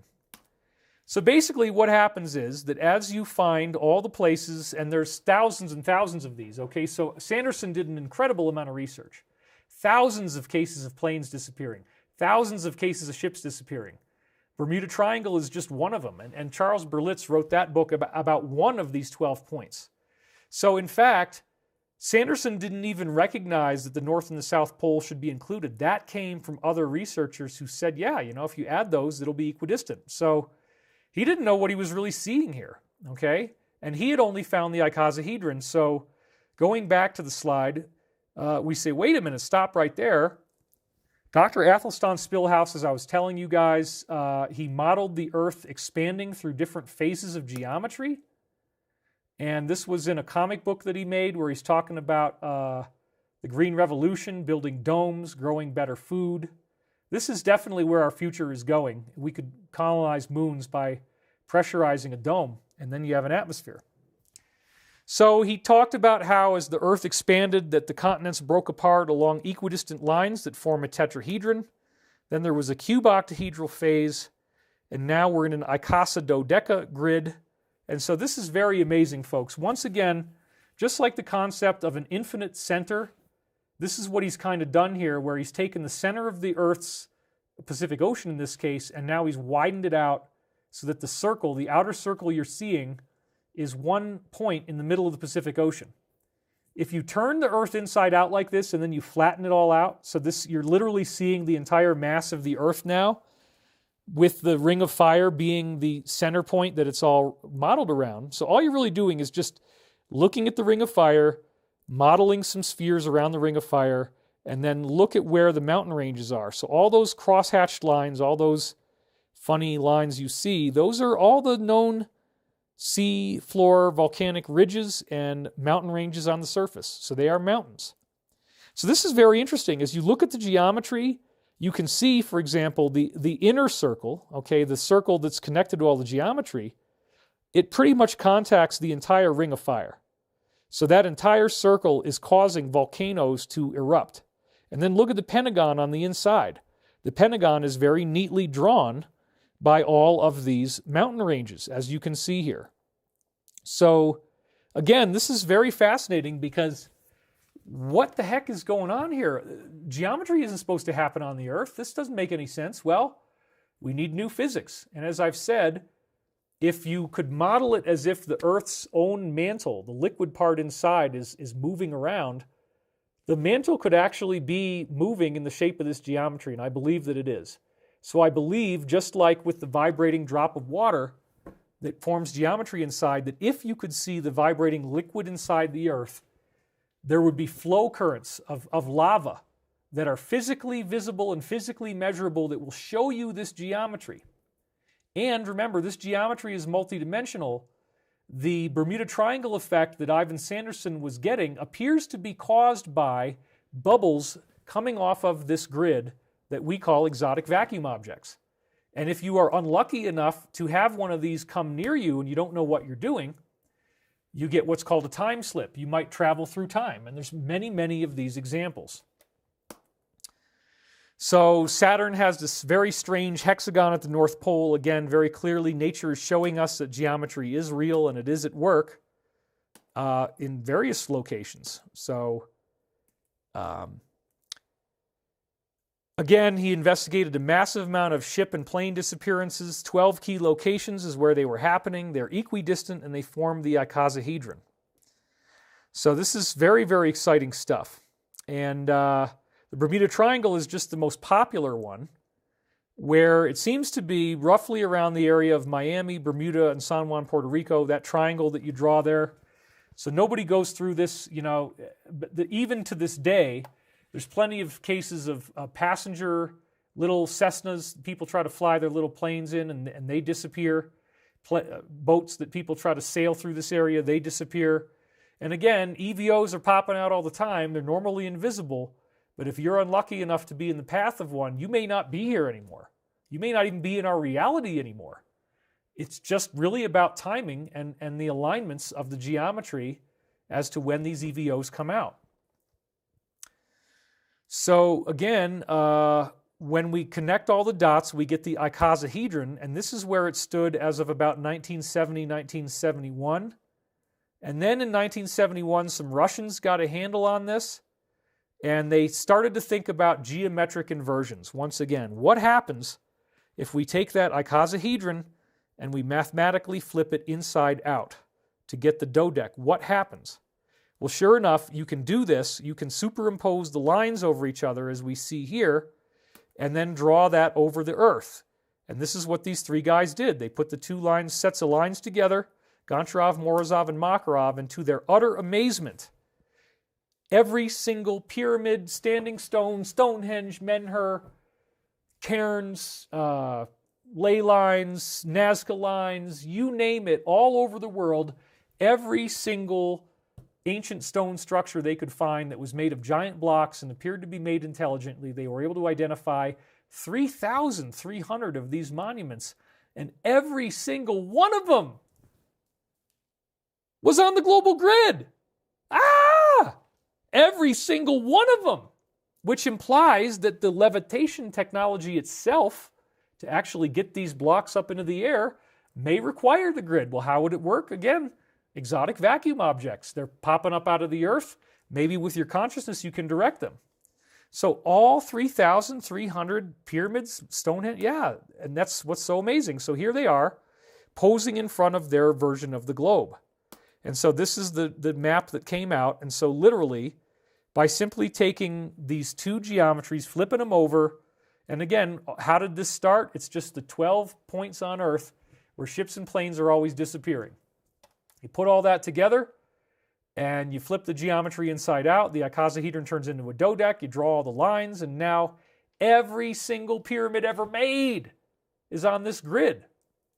So clearly, the ancient people had a whole robust technology and an understanding of the Earth and its energy fields in so-called Atlantean civilization that we do not now possess.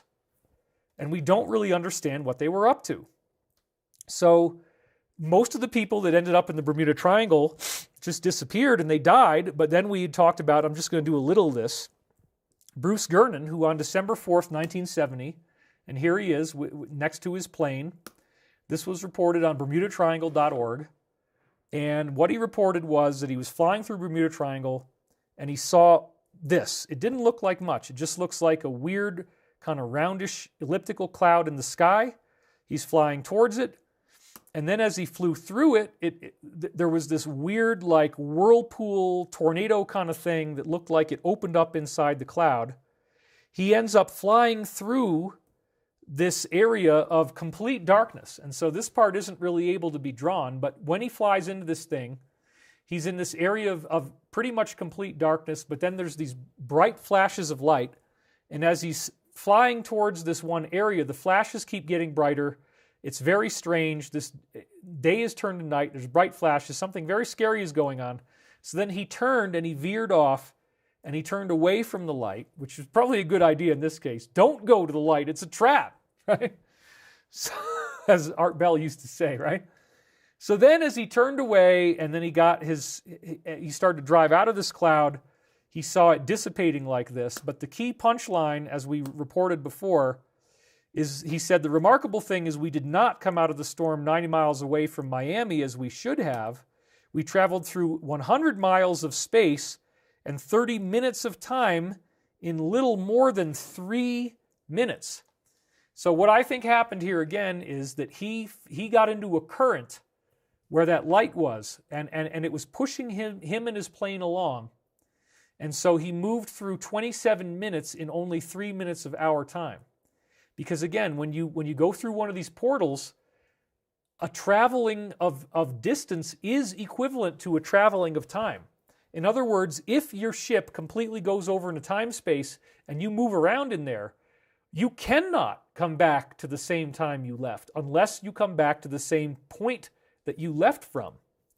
If you go into time space in one point and then you come back out in a different point, so like let's say that you're here and now you travel 30 miles and then you come back, you must travel in time. That's the way this stuff works. And so you remember when I did Moment of Truth, if you saw that movie, and we opened up with Gordon Neville, and he was the insider who was quoted in December 2006 saying that military insiders in Majestic disagreed about the idea of triaging the population with AIDS viruses and stuff like that. In 2006, they were already talking about trying to kill off everybody, and he's describing it in this interview. Well, in other parts of that interview, he talks about how the Nazis called the Bell craft Kronos, and they discovered that when you actually create anti-gravity and then you move around, that you're time traveling. And we talked about the work of Dr. Viktor Grebennikov, who created a little anti-gravity platform with insect wings, and he discovered that he was traveling into the future because everything looked like it was 2 to 3 weeks ahead. And eventually, he found an insect that was an adult, alive male in the future, and then he brought it back in a test tube, and it reverted back to a larva in the test tube, although usually they would just show up as this circle that was burned into the tube. There would be no visible sign of an insect, just this weird circular burn ring. And that again suggests that it was going out in a dimensional capacity, almost like in a single dimension, at one time, which is very cool. So anyway, when we get into this new science, when we get into this new reality, what we're going to learn is that just simply traveling through space in anti-gravity, true anti-gravity, you're traveling through time as well, and if you come back, you got a different place that you're in. So this also relates to the infamous 1971 Stonehenge incident. And this is where, again, a farmer and a cop were walking towards Stonehenge. There were some hippies in there, and apparently lightning struck the stones, and they started glowing, and they became very, very bright. And they eventually became so bright that it was blinding and brilliant white. And then the kids were screaming, and then when the blinding white flash went away, they were all gone, and the only thing that remained inside was their smoldering tent pegs. So this is a very, very fascinating incident. And again, it all relates back to this concept of these guys, what they found with the global grid. Now, how could Stonehenge have done something like this? Well, this is where I think we're going to get into some very important stuff here. So the pyramid, pyre amid, fire in the middle. I've talked about this before. I believe that pyramids are attracting EVOs. And how do they do this? Well, the Earth is creating EVOs all the time. But the pyramid, by virtue of its shape, makes a funnel. And so the funnel is actually taking all of the surrounding gravitational energy and starting a natural spinning motion, because literally, if you could see this fluid-like energy, as it flows into the pyramid to make the pyramid, it starts spinning like a whirlpool, but it's upside down. So it's as if there's a tornado upside down inside the pyramid, but it's like a whirlpool of this fluid-like energy. So that's why there's all this extra energy, and that's why you get cancer being cured by pyramids, and diabetes, and mental illness goes away. All kinds of really, really amazing stuff happens inside the pyramid. So it's a very, very interesting phenomenon. And the Stonehenge, therefore, could be something where, by putting all these rocks in a round ring, once again, this fluid-like energy, it's like a sink. So Stonehenge is like this little drain in the middle of a huge area of water. And anything that goes into that area you see gets caught up in the drain, just like it's going down the drain, it's going down the sink. So if you get a group of people and they meditate and they invoke an EVO from the earth kicks out an EVO, or maybe it does so naturally. EVOs get captured by this rotational flow that's caused by a Stonehenge or by a pyramid. And then that's what happened is Stonehenge did its job. And those hippies just happened to be there at the wrong time. And because their human bodies were inside the Stonehenge, the EVO apparently was able to engage and pop over in a time space, thus they dematerialized. So Stonehenge worked the way it was supposed to. EVOs get created, they get sucked into the current, they circle the bowl like this, boom, they go into the middle of Stonehenge, wham, they turn into this big portal, and you dematerialize. So this, I believe, is what's responsible for why they made stone circles. Stone circles capture these natural portals that are just flowing out of the earth all the time. And again, these guys gave us the grid pattern that shows us where all the pyramids were built. So clearly, pyramid manufacturing is anti-gravity related, and it uses the EVOs coming out of the grid to do that. So we looked at various models of the global grid, some of which you're seeing here. And again, all of these different pyramids and landmarks are connected. Giza, Mohenjo-Daro, Angkor Wat, Machu Picchu, Nazca, Easter Island. They're all on the grid, as you see here. Everything is. Everything is. Every ancient site like this is on the grid. And it all comes out from these 5 basic platonic solids, which again, it's not only the grid, it's also the L10 or L15 shape in the atom. So as I was saying, my feeling is that this is causing spiraling currents in the magma. The magma is actually moving in the shape of the geometry, and thus it causes these volcanoes to push up as well as pushing out EVOs at the same time that can give you all kinds of fun anti-gravity. So here we can see the Mid-Atlantic Ridge, the mountains along there they do perfectly fit with where the dodecahedral geometry is. This is not an accident, folks. And yes, I believe this is Nobel Prize winning science, but I don't need to win any prizes. I just want us to have a freaking hover car. Come on. All right, so we talked about this. The portals are being created at the nodes, and I believe specifically that EVOs are bubbling up out of the earth in these areas. And so where I was in Sedona is a nice grid node here. Colorado, we get another good one. And Niagara Falls, actually, where we're going to be doing all our stuff with Stavati, has a great node there. So again, one of the really big things that I saw just recently, this is something the beings kind of finally allowed me to see, if you will, is that they're already inside out in the grid, right? So it is the Icasa Dodeca version of a tesseract. Now, we're going to finally get into this tesseract subject, and I'm kind of running out of time. We've been doing 2 hours, and I have a VIP, which I think I'm going to start at 8. So I got to kind of wrap this up within 15 minutes so I have time to actually eat something. Okay, so this is going to really, really blow your doors off because I've never showed anybody this before. Now, the slingshot effect is something that the law of one says allows for faster than light travel, which is also multidimensional. So essentially, they say you gotta get up to light speed and then kind of slingshot off of light speed on a 9-degree angle.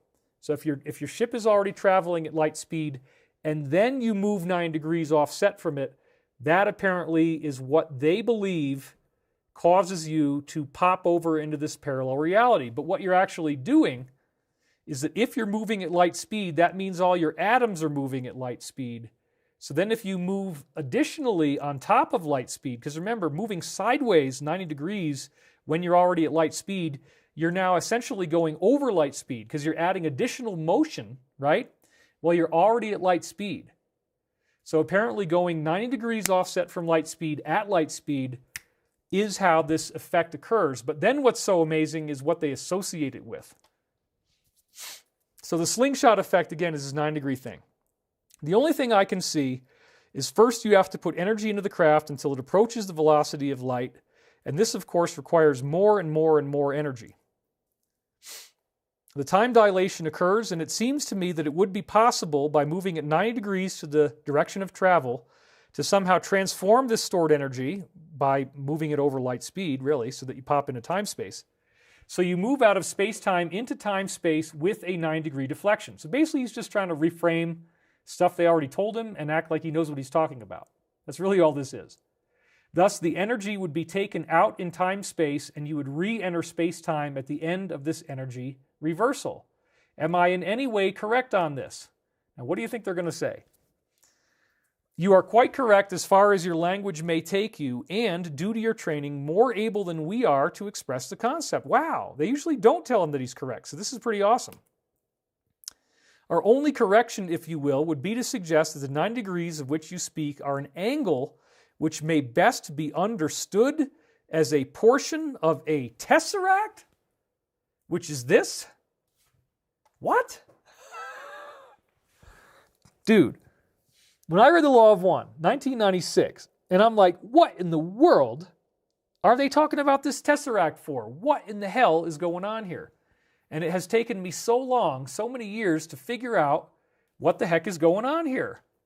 So look at this, folks. The tesseract is a really amazing thing where it actually is a visual way of showing you geometry turning inside out. So here we go. Check this out.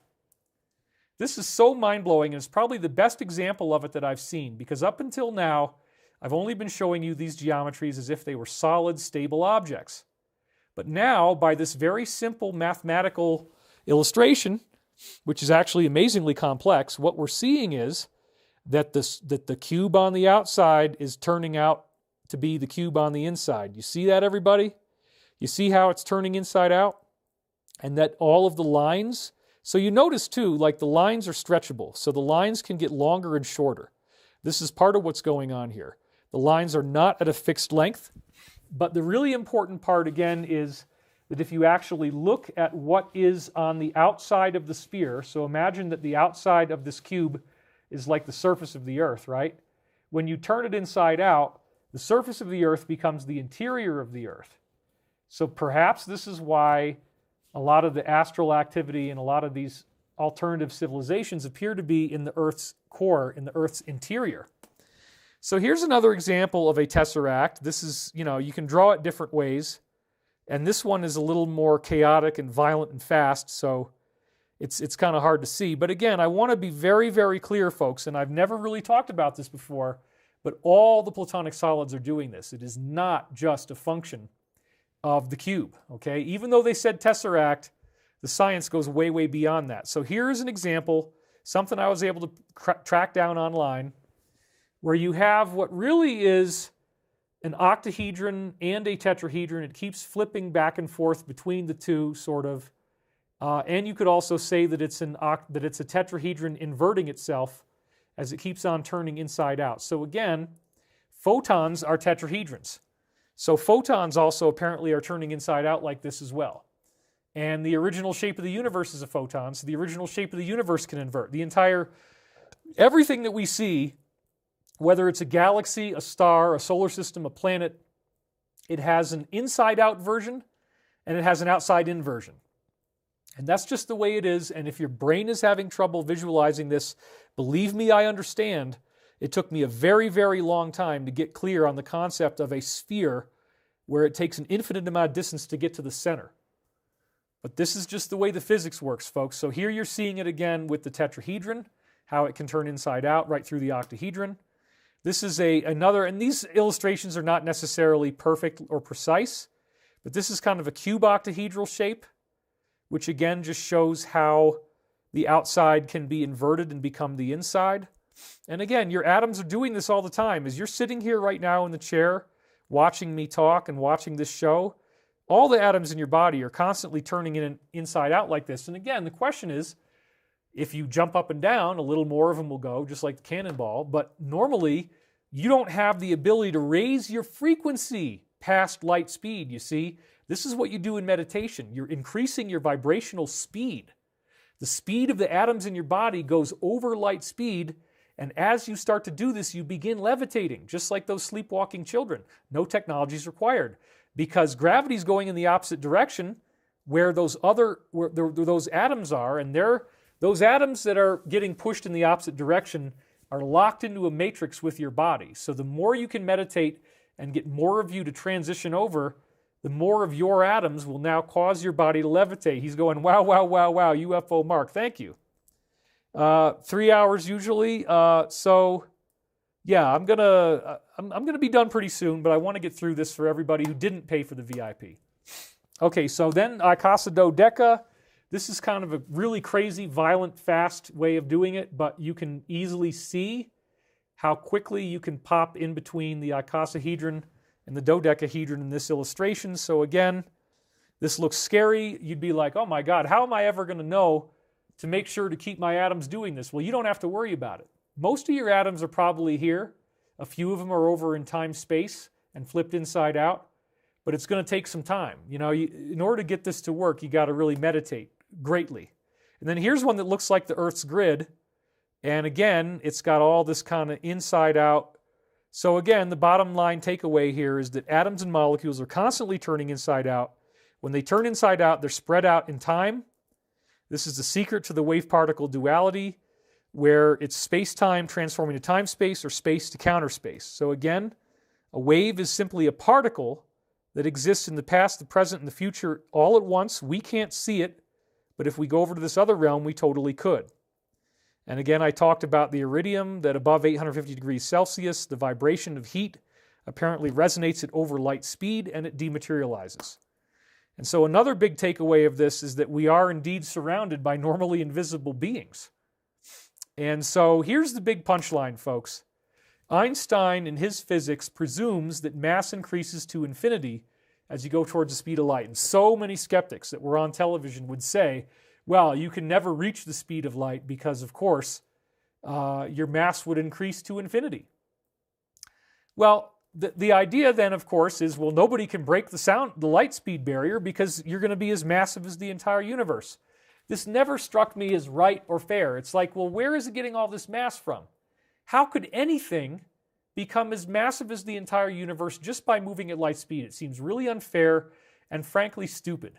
It just doesn't make sense that any object could amass the entire universe's mass just by getting driven up to light speed. It totally doesn't work for me. So then I found this Russian scientist named Dr. Vladimir Ginzburg. He actually also worked in Germany. And he showed that this whole equation could be inverted. So where Einstein got this idea that mass becomes infinite as you go towards light speed, it's all in a fraction. So there's a line in the middle, and there's some stuff up here, and there's some stuff down here. Well, what Ginzburg did is he says, wow, I can actually flip the equation upside down. I can put the 1 over on the bottom. So the 1 is now down here, and then all this stuff is on the top. And then when he did this, what he found out was that, in fact, none of the laws of physics are violated. You can just as easily turn the equation inside out. And again, I have this in my books. I don't usually show the equation, and I'd have to go digging for it. But at some point I will, because I really want to consolidate this. But the point is that you're going to get all of this stuff happening at once. You're going to get the matter dematerializing as it goes into this other reality. And instead of light speed being infinite mass, it's an infinite mass decrease. Because what is it doing?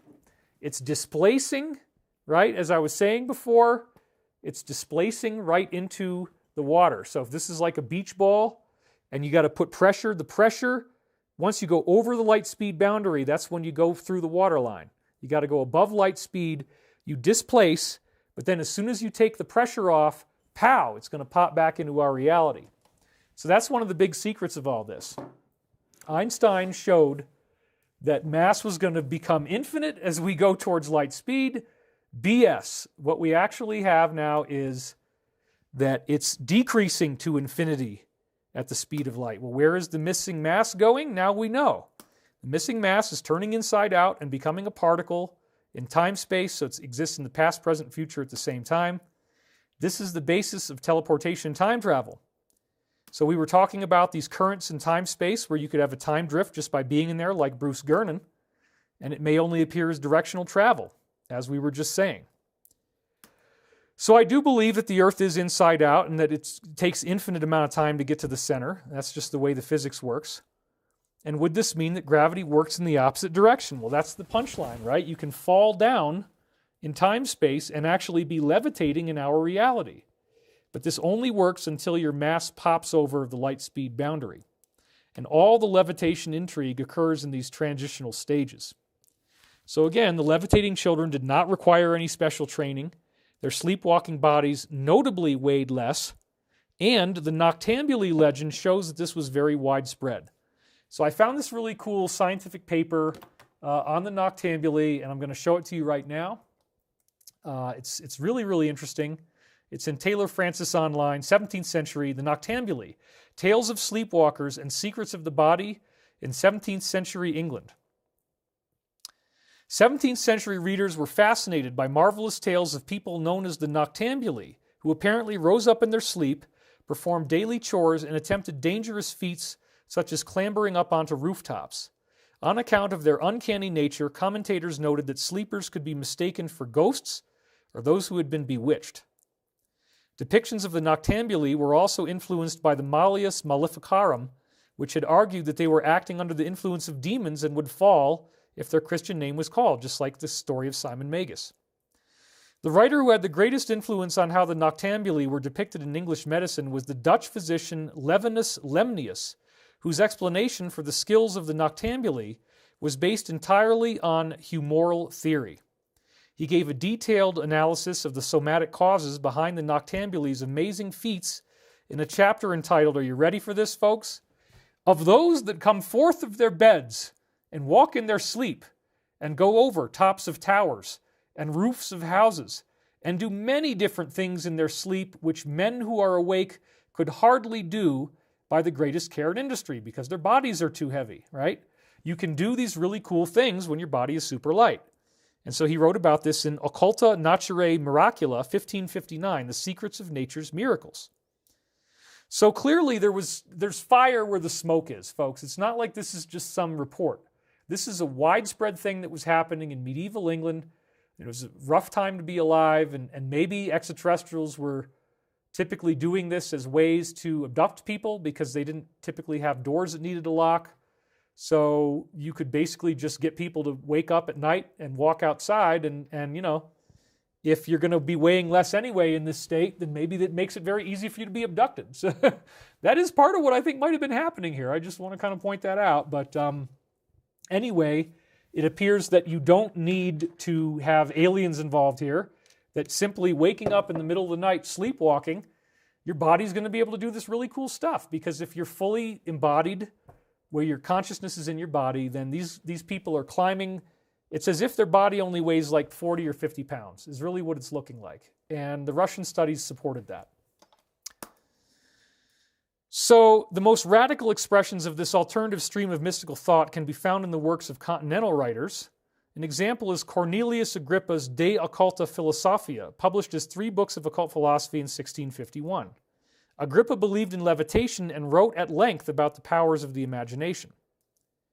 He described how the Chaldeans discovered that through ascetical practices and by fixing their minds on God, this is very, very important. Ascetical practices is meditation and, you know, not my will but thy will be done. It was possible for the body to become filled with light, shining like the stars. On extraordinary occasions, this luminescent energy could be so powerful that the body would suddenly rise up into the air as if a straw lifted up by the flame of fire. And again, this is widely eyewitnessed, even in modern times. The noctambuli, he argued, provided evidence that levitation was possible. And this is his quote, "He may the less wonder at this, who hath seen those famous melancholic men who walk in their sleep and pass through places even unpassable, and ascend into unaccessible places," again, because they're so lightweight, "and exercise the works of those are awake, which they themselves being awake could not do. Of the which things there is no other reason in nature than a strong and exalted imagination, but this power is in every man, and it is in the soul of man from the root of his creation." So, you know, one of the questions would be, do we automatically send more of our mass over to time-space while in dream states? And this is why I'd like to start weighing people while they're sleeping and just do some research. Let's find out. You know, I don't know. But we do know that at the moment that you die, your body suddenly loses 26 grams of weight, and there's nothing you can do about it. The weight just suddenly vanishes. And so this may be somehow related to this as well. In other words, when your soul is fully handshaking with the body, obviously the anti-gravity effect is more than 26 grams, but most of the time, if your consciousness is not dwelling in the body with you, if you're out somewhere else in time-space, then you don't get a levitating effect.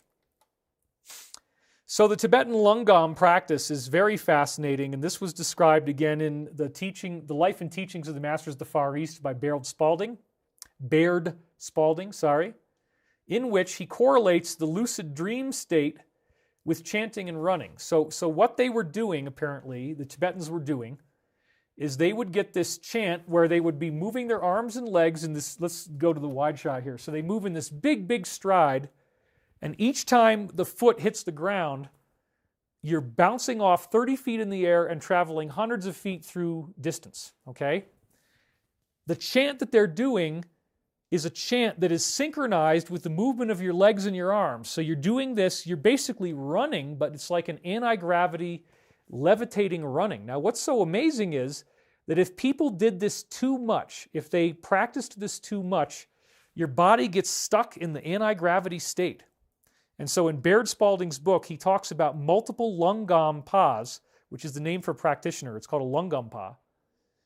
And some of these guys would actually get stuck levitating, and they'd have to wear heavy chains and weigh themselves down. So in my view, this is what happens when now more of your atoms in your body are identifying with time-space than space-time. There's more inversion. And apparently, if you're not careful, then you can get stuck inverted. Oh, I almost popped that veneer off. Wow. Oh, okay. Yeah, I hit it with my tongue. Ooh, that hurts. Okay, so anyway, you could be stuck levitating. So this is a very, very fascinating thing. Again, the book is called Life and Teachings of the Masters of the Far East. Now, he didn't cover Tibetan acoustic levitation, but this I definitely want to get through, and I'm almost out of time. This was written about by Henry Kielsen in his book, The Lost Techniques. So here actually is a picture of Henry Kielsen. He was a scientist working for the British Scientific Society. And he got testimony from his friend, a Swedish man, Dr. Jarl, who actually went to Tibet and witnessed this very, very strange phenomenon. So here is his book where he describes what happened. And it's very, very amazing. So this is an excerpt that was taken out of Anti-Gravity in the World Grid by David Hatcher Childress, where you get the actual write-up from Henry Kielsen of what happened here. So a Swedish doctor, Dr. Jarl, who was a friend of Henry Kielsen, you just saw his picture, he was studying at Oxford, so he's a hardcore, real-deal scientist. During those times, he became friends with a young Tibetan student. A couple of years later, it was 1939, Dr. Jarl made a journey to Egypt for the English Scientific Society. There, he was seen by a messenger of his Tibetan friend, and he was urgently requested to come to Tibet to treat a High Lama. Wow. Now, that doesn't usually happen, right? This is not the kind of thing that they're going to do very often, to actually say, yeah, you whitey, come on out here and let's meet with you. So after Dr. Jarl got the leave, he followed the messenger and arrived after a long journey by plane and yak caravans at the monastery where the old Lama and his friend, who was now holding a high position, were now living. Dr. Jarl stayed there for some time, and because of his friendship with the Tibetans, he learned a lot of things that other foreigners had no chance to hear about or observe. Wait for it, folks. This is really amazing. One day, his friend took him to a place in the neighborhood of the monastery and showed him a sloping meadow, which was surrounded in the northwest by high cliffs. In one of the rock walls, at a height of about 250 meters, and remember, a meter is 3 feet, so we're talking like 750 feet up above the ground, very high up. There was a big hole that looked like the entrance to a cave.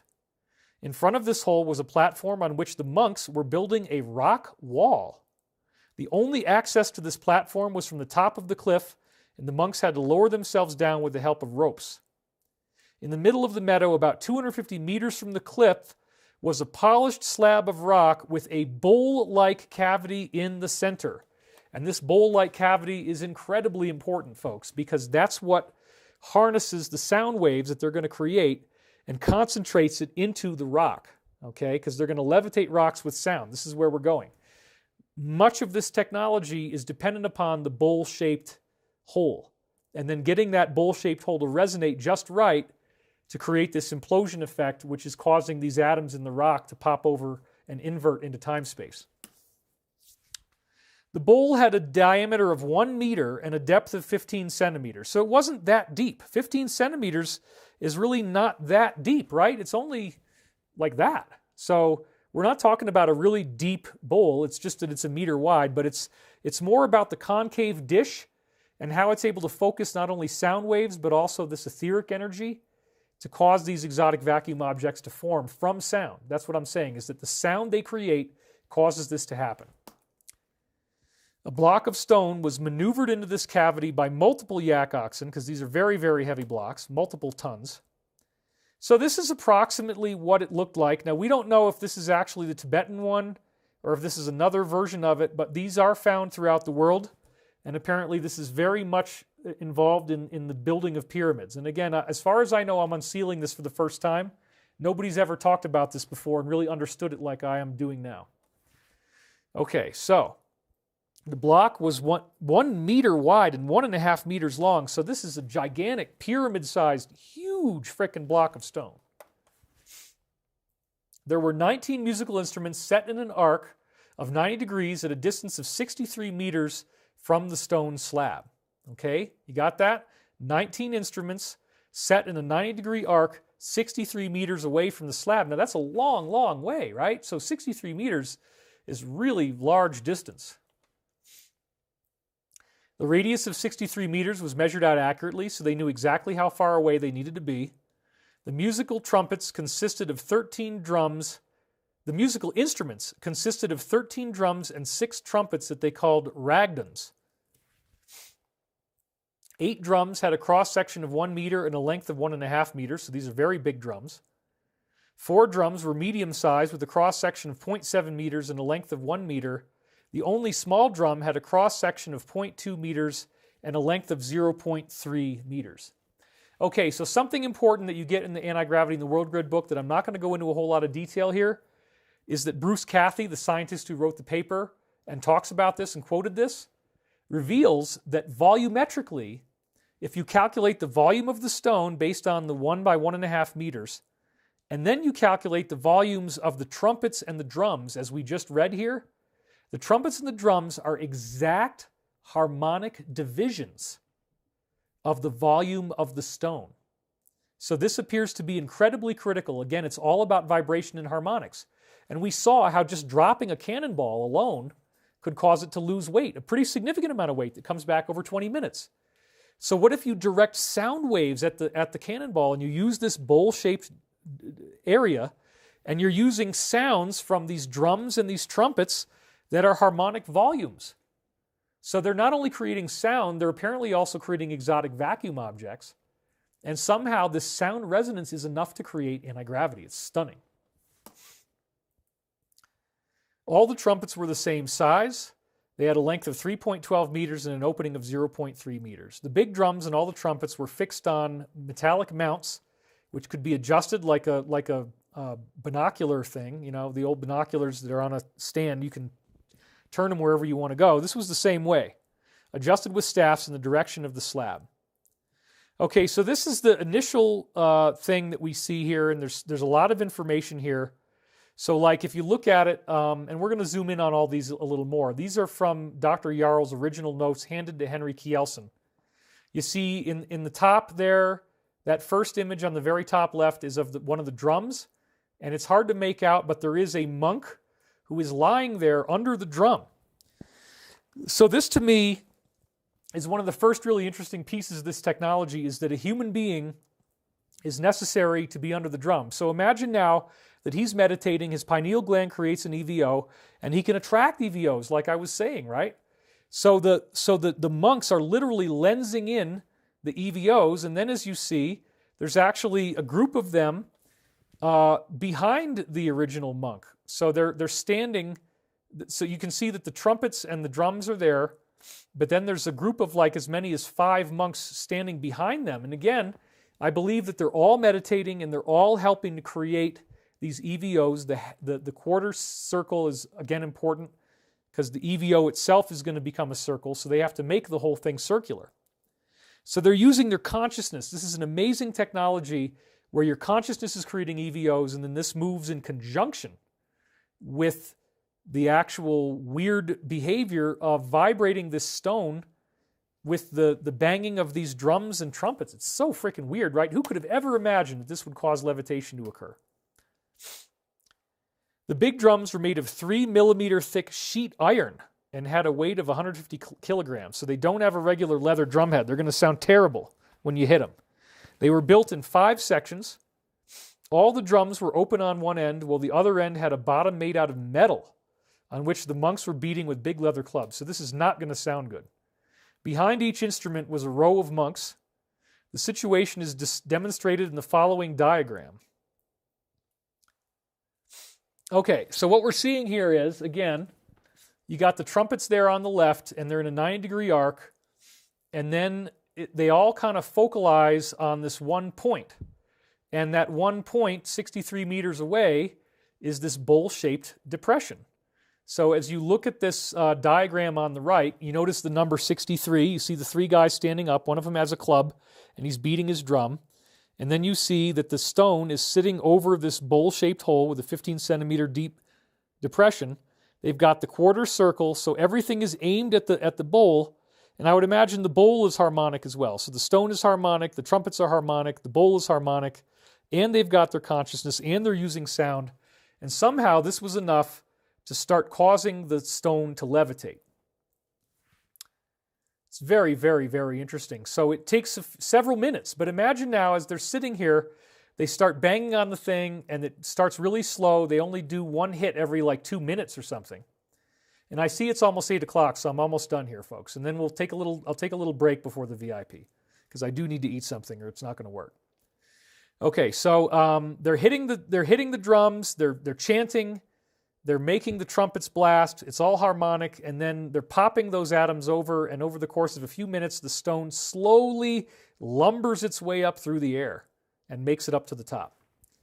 When the stone was in position, the monk behind the small drum gave a signal to start the concert. The small drum had a very sharp sound and could be heard even with the other instruments making a terrible noise. So this is not a fun thing to listen to. All the monks were singing and chanting a prayer, slowly increasing the tempo of this unbelievable noise. During the first 4 minutes, nothing happened, but then as the speed of the drumming and the noise increased, the big stone block started to rock and sway, and suddenly it took off into the air with an increasing speed in the direction of the platform in front of the cave hole, 250 meters high. After 3 minutes of ascending, it finally landed on the platform. That's a pretty long time. It's not too fast. And again, Mary Gabrielle, EVO stands for Exotic Vacuum Object. And it is a portal through space and time that we're talking about. And it also causes anti-gravity. Continuously, they brought new blocks to the meadow, and the monks using this method transported 5 to 6 blocks an hour on a parabolic flight track approximately 500 meters long and 250 meters high. From time to time, a stone split from the harmonics, right, because it would resonate it too much, and the monks would then move the split stones away. Quite an unbelievable task. Dr. Jarl knew about the hurling of the stones. Tibetan experts like Linnever, Spalding, and Hugh, like Baird Spalding, right, had spoken about it, but they had never actually gotten to witness it. So Dr. Jarl was the first foreigner who had the opportunity to see this remarkable spectacle. Because he had the opinion in the beginning that he was the victim of mass psychosis, listen to this, folks, he made 2 films of the incident. The films showed exactly the same things that he had witnessed. Well, where the hell are the films, right? Well, the English Society, for which Dr. Jarl was working, confiscated the 2 films and declared them classified. Yes, because we can't have you knowing anything cool now, can we? Oh my God. They will not be released until 1990. This action is rather hard to explain or understand. End of transmission. Okay, so wow, like, that's so like everything that we know about the Cabal, right? There's actually 2 different films of this happening, and they classified it and said, don't worry, we'll put it out in 1990. Well, how did that work out? Did they ever do it? No, they did not. So what's so amazing here is that all of the science is actually theoretically understandable based upon what we're already saying. You've got these bowls. They could be creating some kind of vibrational thing. This is a website that I found, Did Tibetan Monks Levitate Stones? And this is just somewhat similar to what the bowl-shaped depression that they found was. And it says here, limestone basins have been found around the world with concave circles carved into them that could have acted like reflectors on our sonic levitation machine. The truth behind this, I can't read all that. The truth behind this mystery may never be found, but for now, we know that objects can be levitated using the acoustic laws of physics. So this apparently is a photograph of the trumpets that they were using. I haven't been able to find what appears to be the correct photograph of the drums yet, but this is some weird Atlantean technology. So this was Bruce Cathy's view of it. Again, by doing only a quarter circle, I think you're going to create some directional movement so that it kind of goes up and parabolically instead of just going straight up. Whereas I would imagine that if you built a full circle and you did this around the entire, if you got these guys doing it all together, then maybe the stone would levitate straight up into the air, but it wouldn't be as useful that way. So then Cathy was equating this with UFO propulsion and saying, you know, the shape of the UFO could also be where all this force equilibrium is happening. So yes, folks, that actually is the last slide. And so I want to just summarize this a little bit before we take a break and go into the VIP here. To me, the Tibetan acoustic levitation is the mic drop moment. It is the most logical explanation for why vibrating this rock, this 1 meter by 1.5 meter rock with sound frequencies, would cause it to lift up into the air. It's just like the cannonball, except that with the sound frequencies, you can actually vibrate all of the atoms inside the stone at the same time, and then get more than just a few of them to pop over the light speed boundary, at which point you now have levitation. So isn't it interesting that a lot of times chanting is involved in meditation? Chanting may very well be causing something else to happen. When you use your voice, when you intone, you are vibrating this fluid-like stuff around you, and now we got to remember that there's a fluid-like boundary between us and this inside-out world. And so what really matters is the speed of your spiritual vibration, which is a meditative effect, and it's about not my will, but thy will be done, this spiritual concept of the highest levels of service. So again, are we all going to start levitating right away? Perhaps not, but it does appear with the Tibetan acoustic levitation component that toning is another really good idea in your meditation. So ultimately, what I think is going to be happening here is it's going to come down to learning how to be in a lucid dreaming type of state and then occupy your body while you're in the lucid dream. In the Castaneda books, Don Juan talks extensively about the need to consolidate your astral body.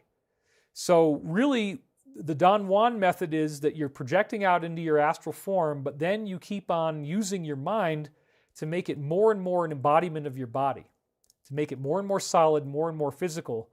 And as you're able to create enough solidity in your body, that's where the bilocation starts to happen. So bilocation would be you creating basically like a copy of yourself. Your astral body is now able to become physically visible while your other body is there as well. So in light of the fact that so much of this stuff is rooted in philosophy and the concept of not my will but thy will be done and higher spiritual teachings, I have decided, instead of just getting sucked into Stavati and not doing anything else but building hover cars, I will be doing another program in the spring. And I'm going to be answering many of your calls for a much more philosophical discussion, because I know there are people who really love the technical stuff like what I've done here, and then there are people who really, really appreciate the philosophy and they want to hear the teachings about spirituality. And I have been having an incredible number of breakthroughs on the Law of One philosophy. But again, the Law of One tells us that the secret is the tesseract. So that one little clue there tells us they know that matter is turning inside out. And so I believe that we have actually solved the mystery of levitation, both in the sense of technological levitation and in the sense of biological levitation. So let's just really briefly do a little meditation here. I know you guys love that. So let's put both feet flat on the floor. Close your eyes. In fact, I'll lower my chair so I can use this as well. Close your eyes. Take a nice deep breath now. And just let yourself breathe deeply.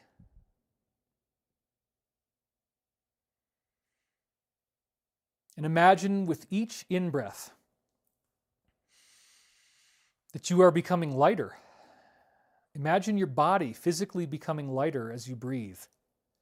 And imagine that all the atoms in your body are increasing in their vibrational speed through love, by holding the space of compassion, by holding the space of Christ consciousness, by allowing ourselves to be living in this truly phenomenal conscious reality.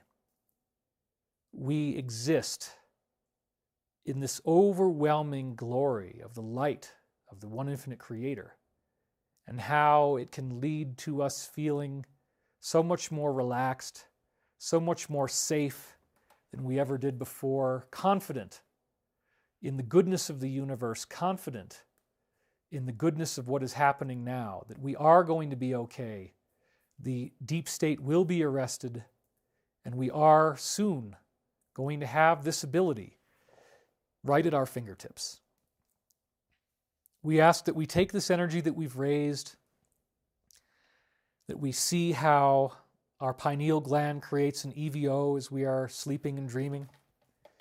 We see the way in which we are fundamentally intertwined with this parallel reality, such that simply dropping a cannonball causes some of its mass to displace into three-dimensional time, particles to spread out into the past, present, and future.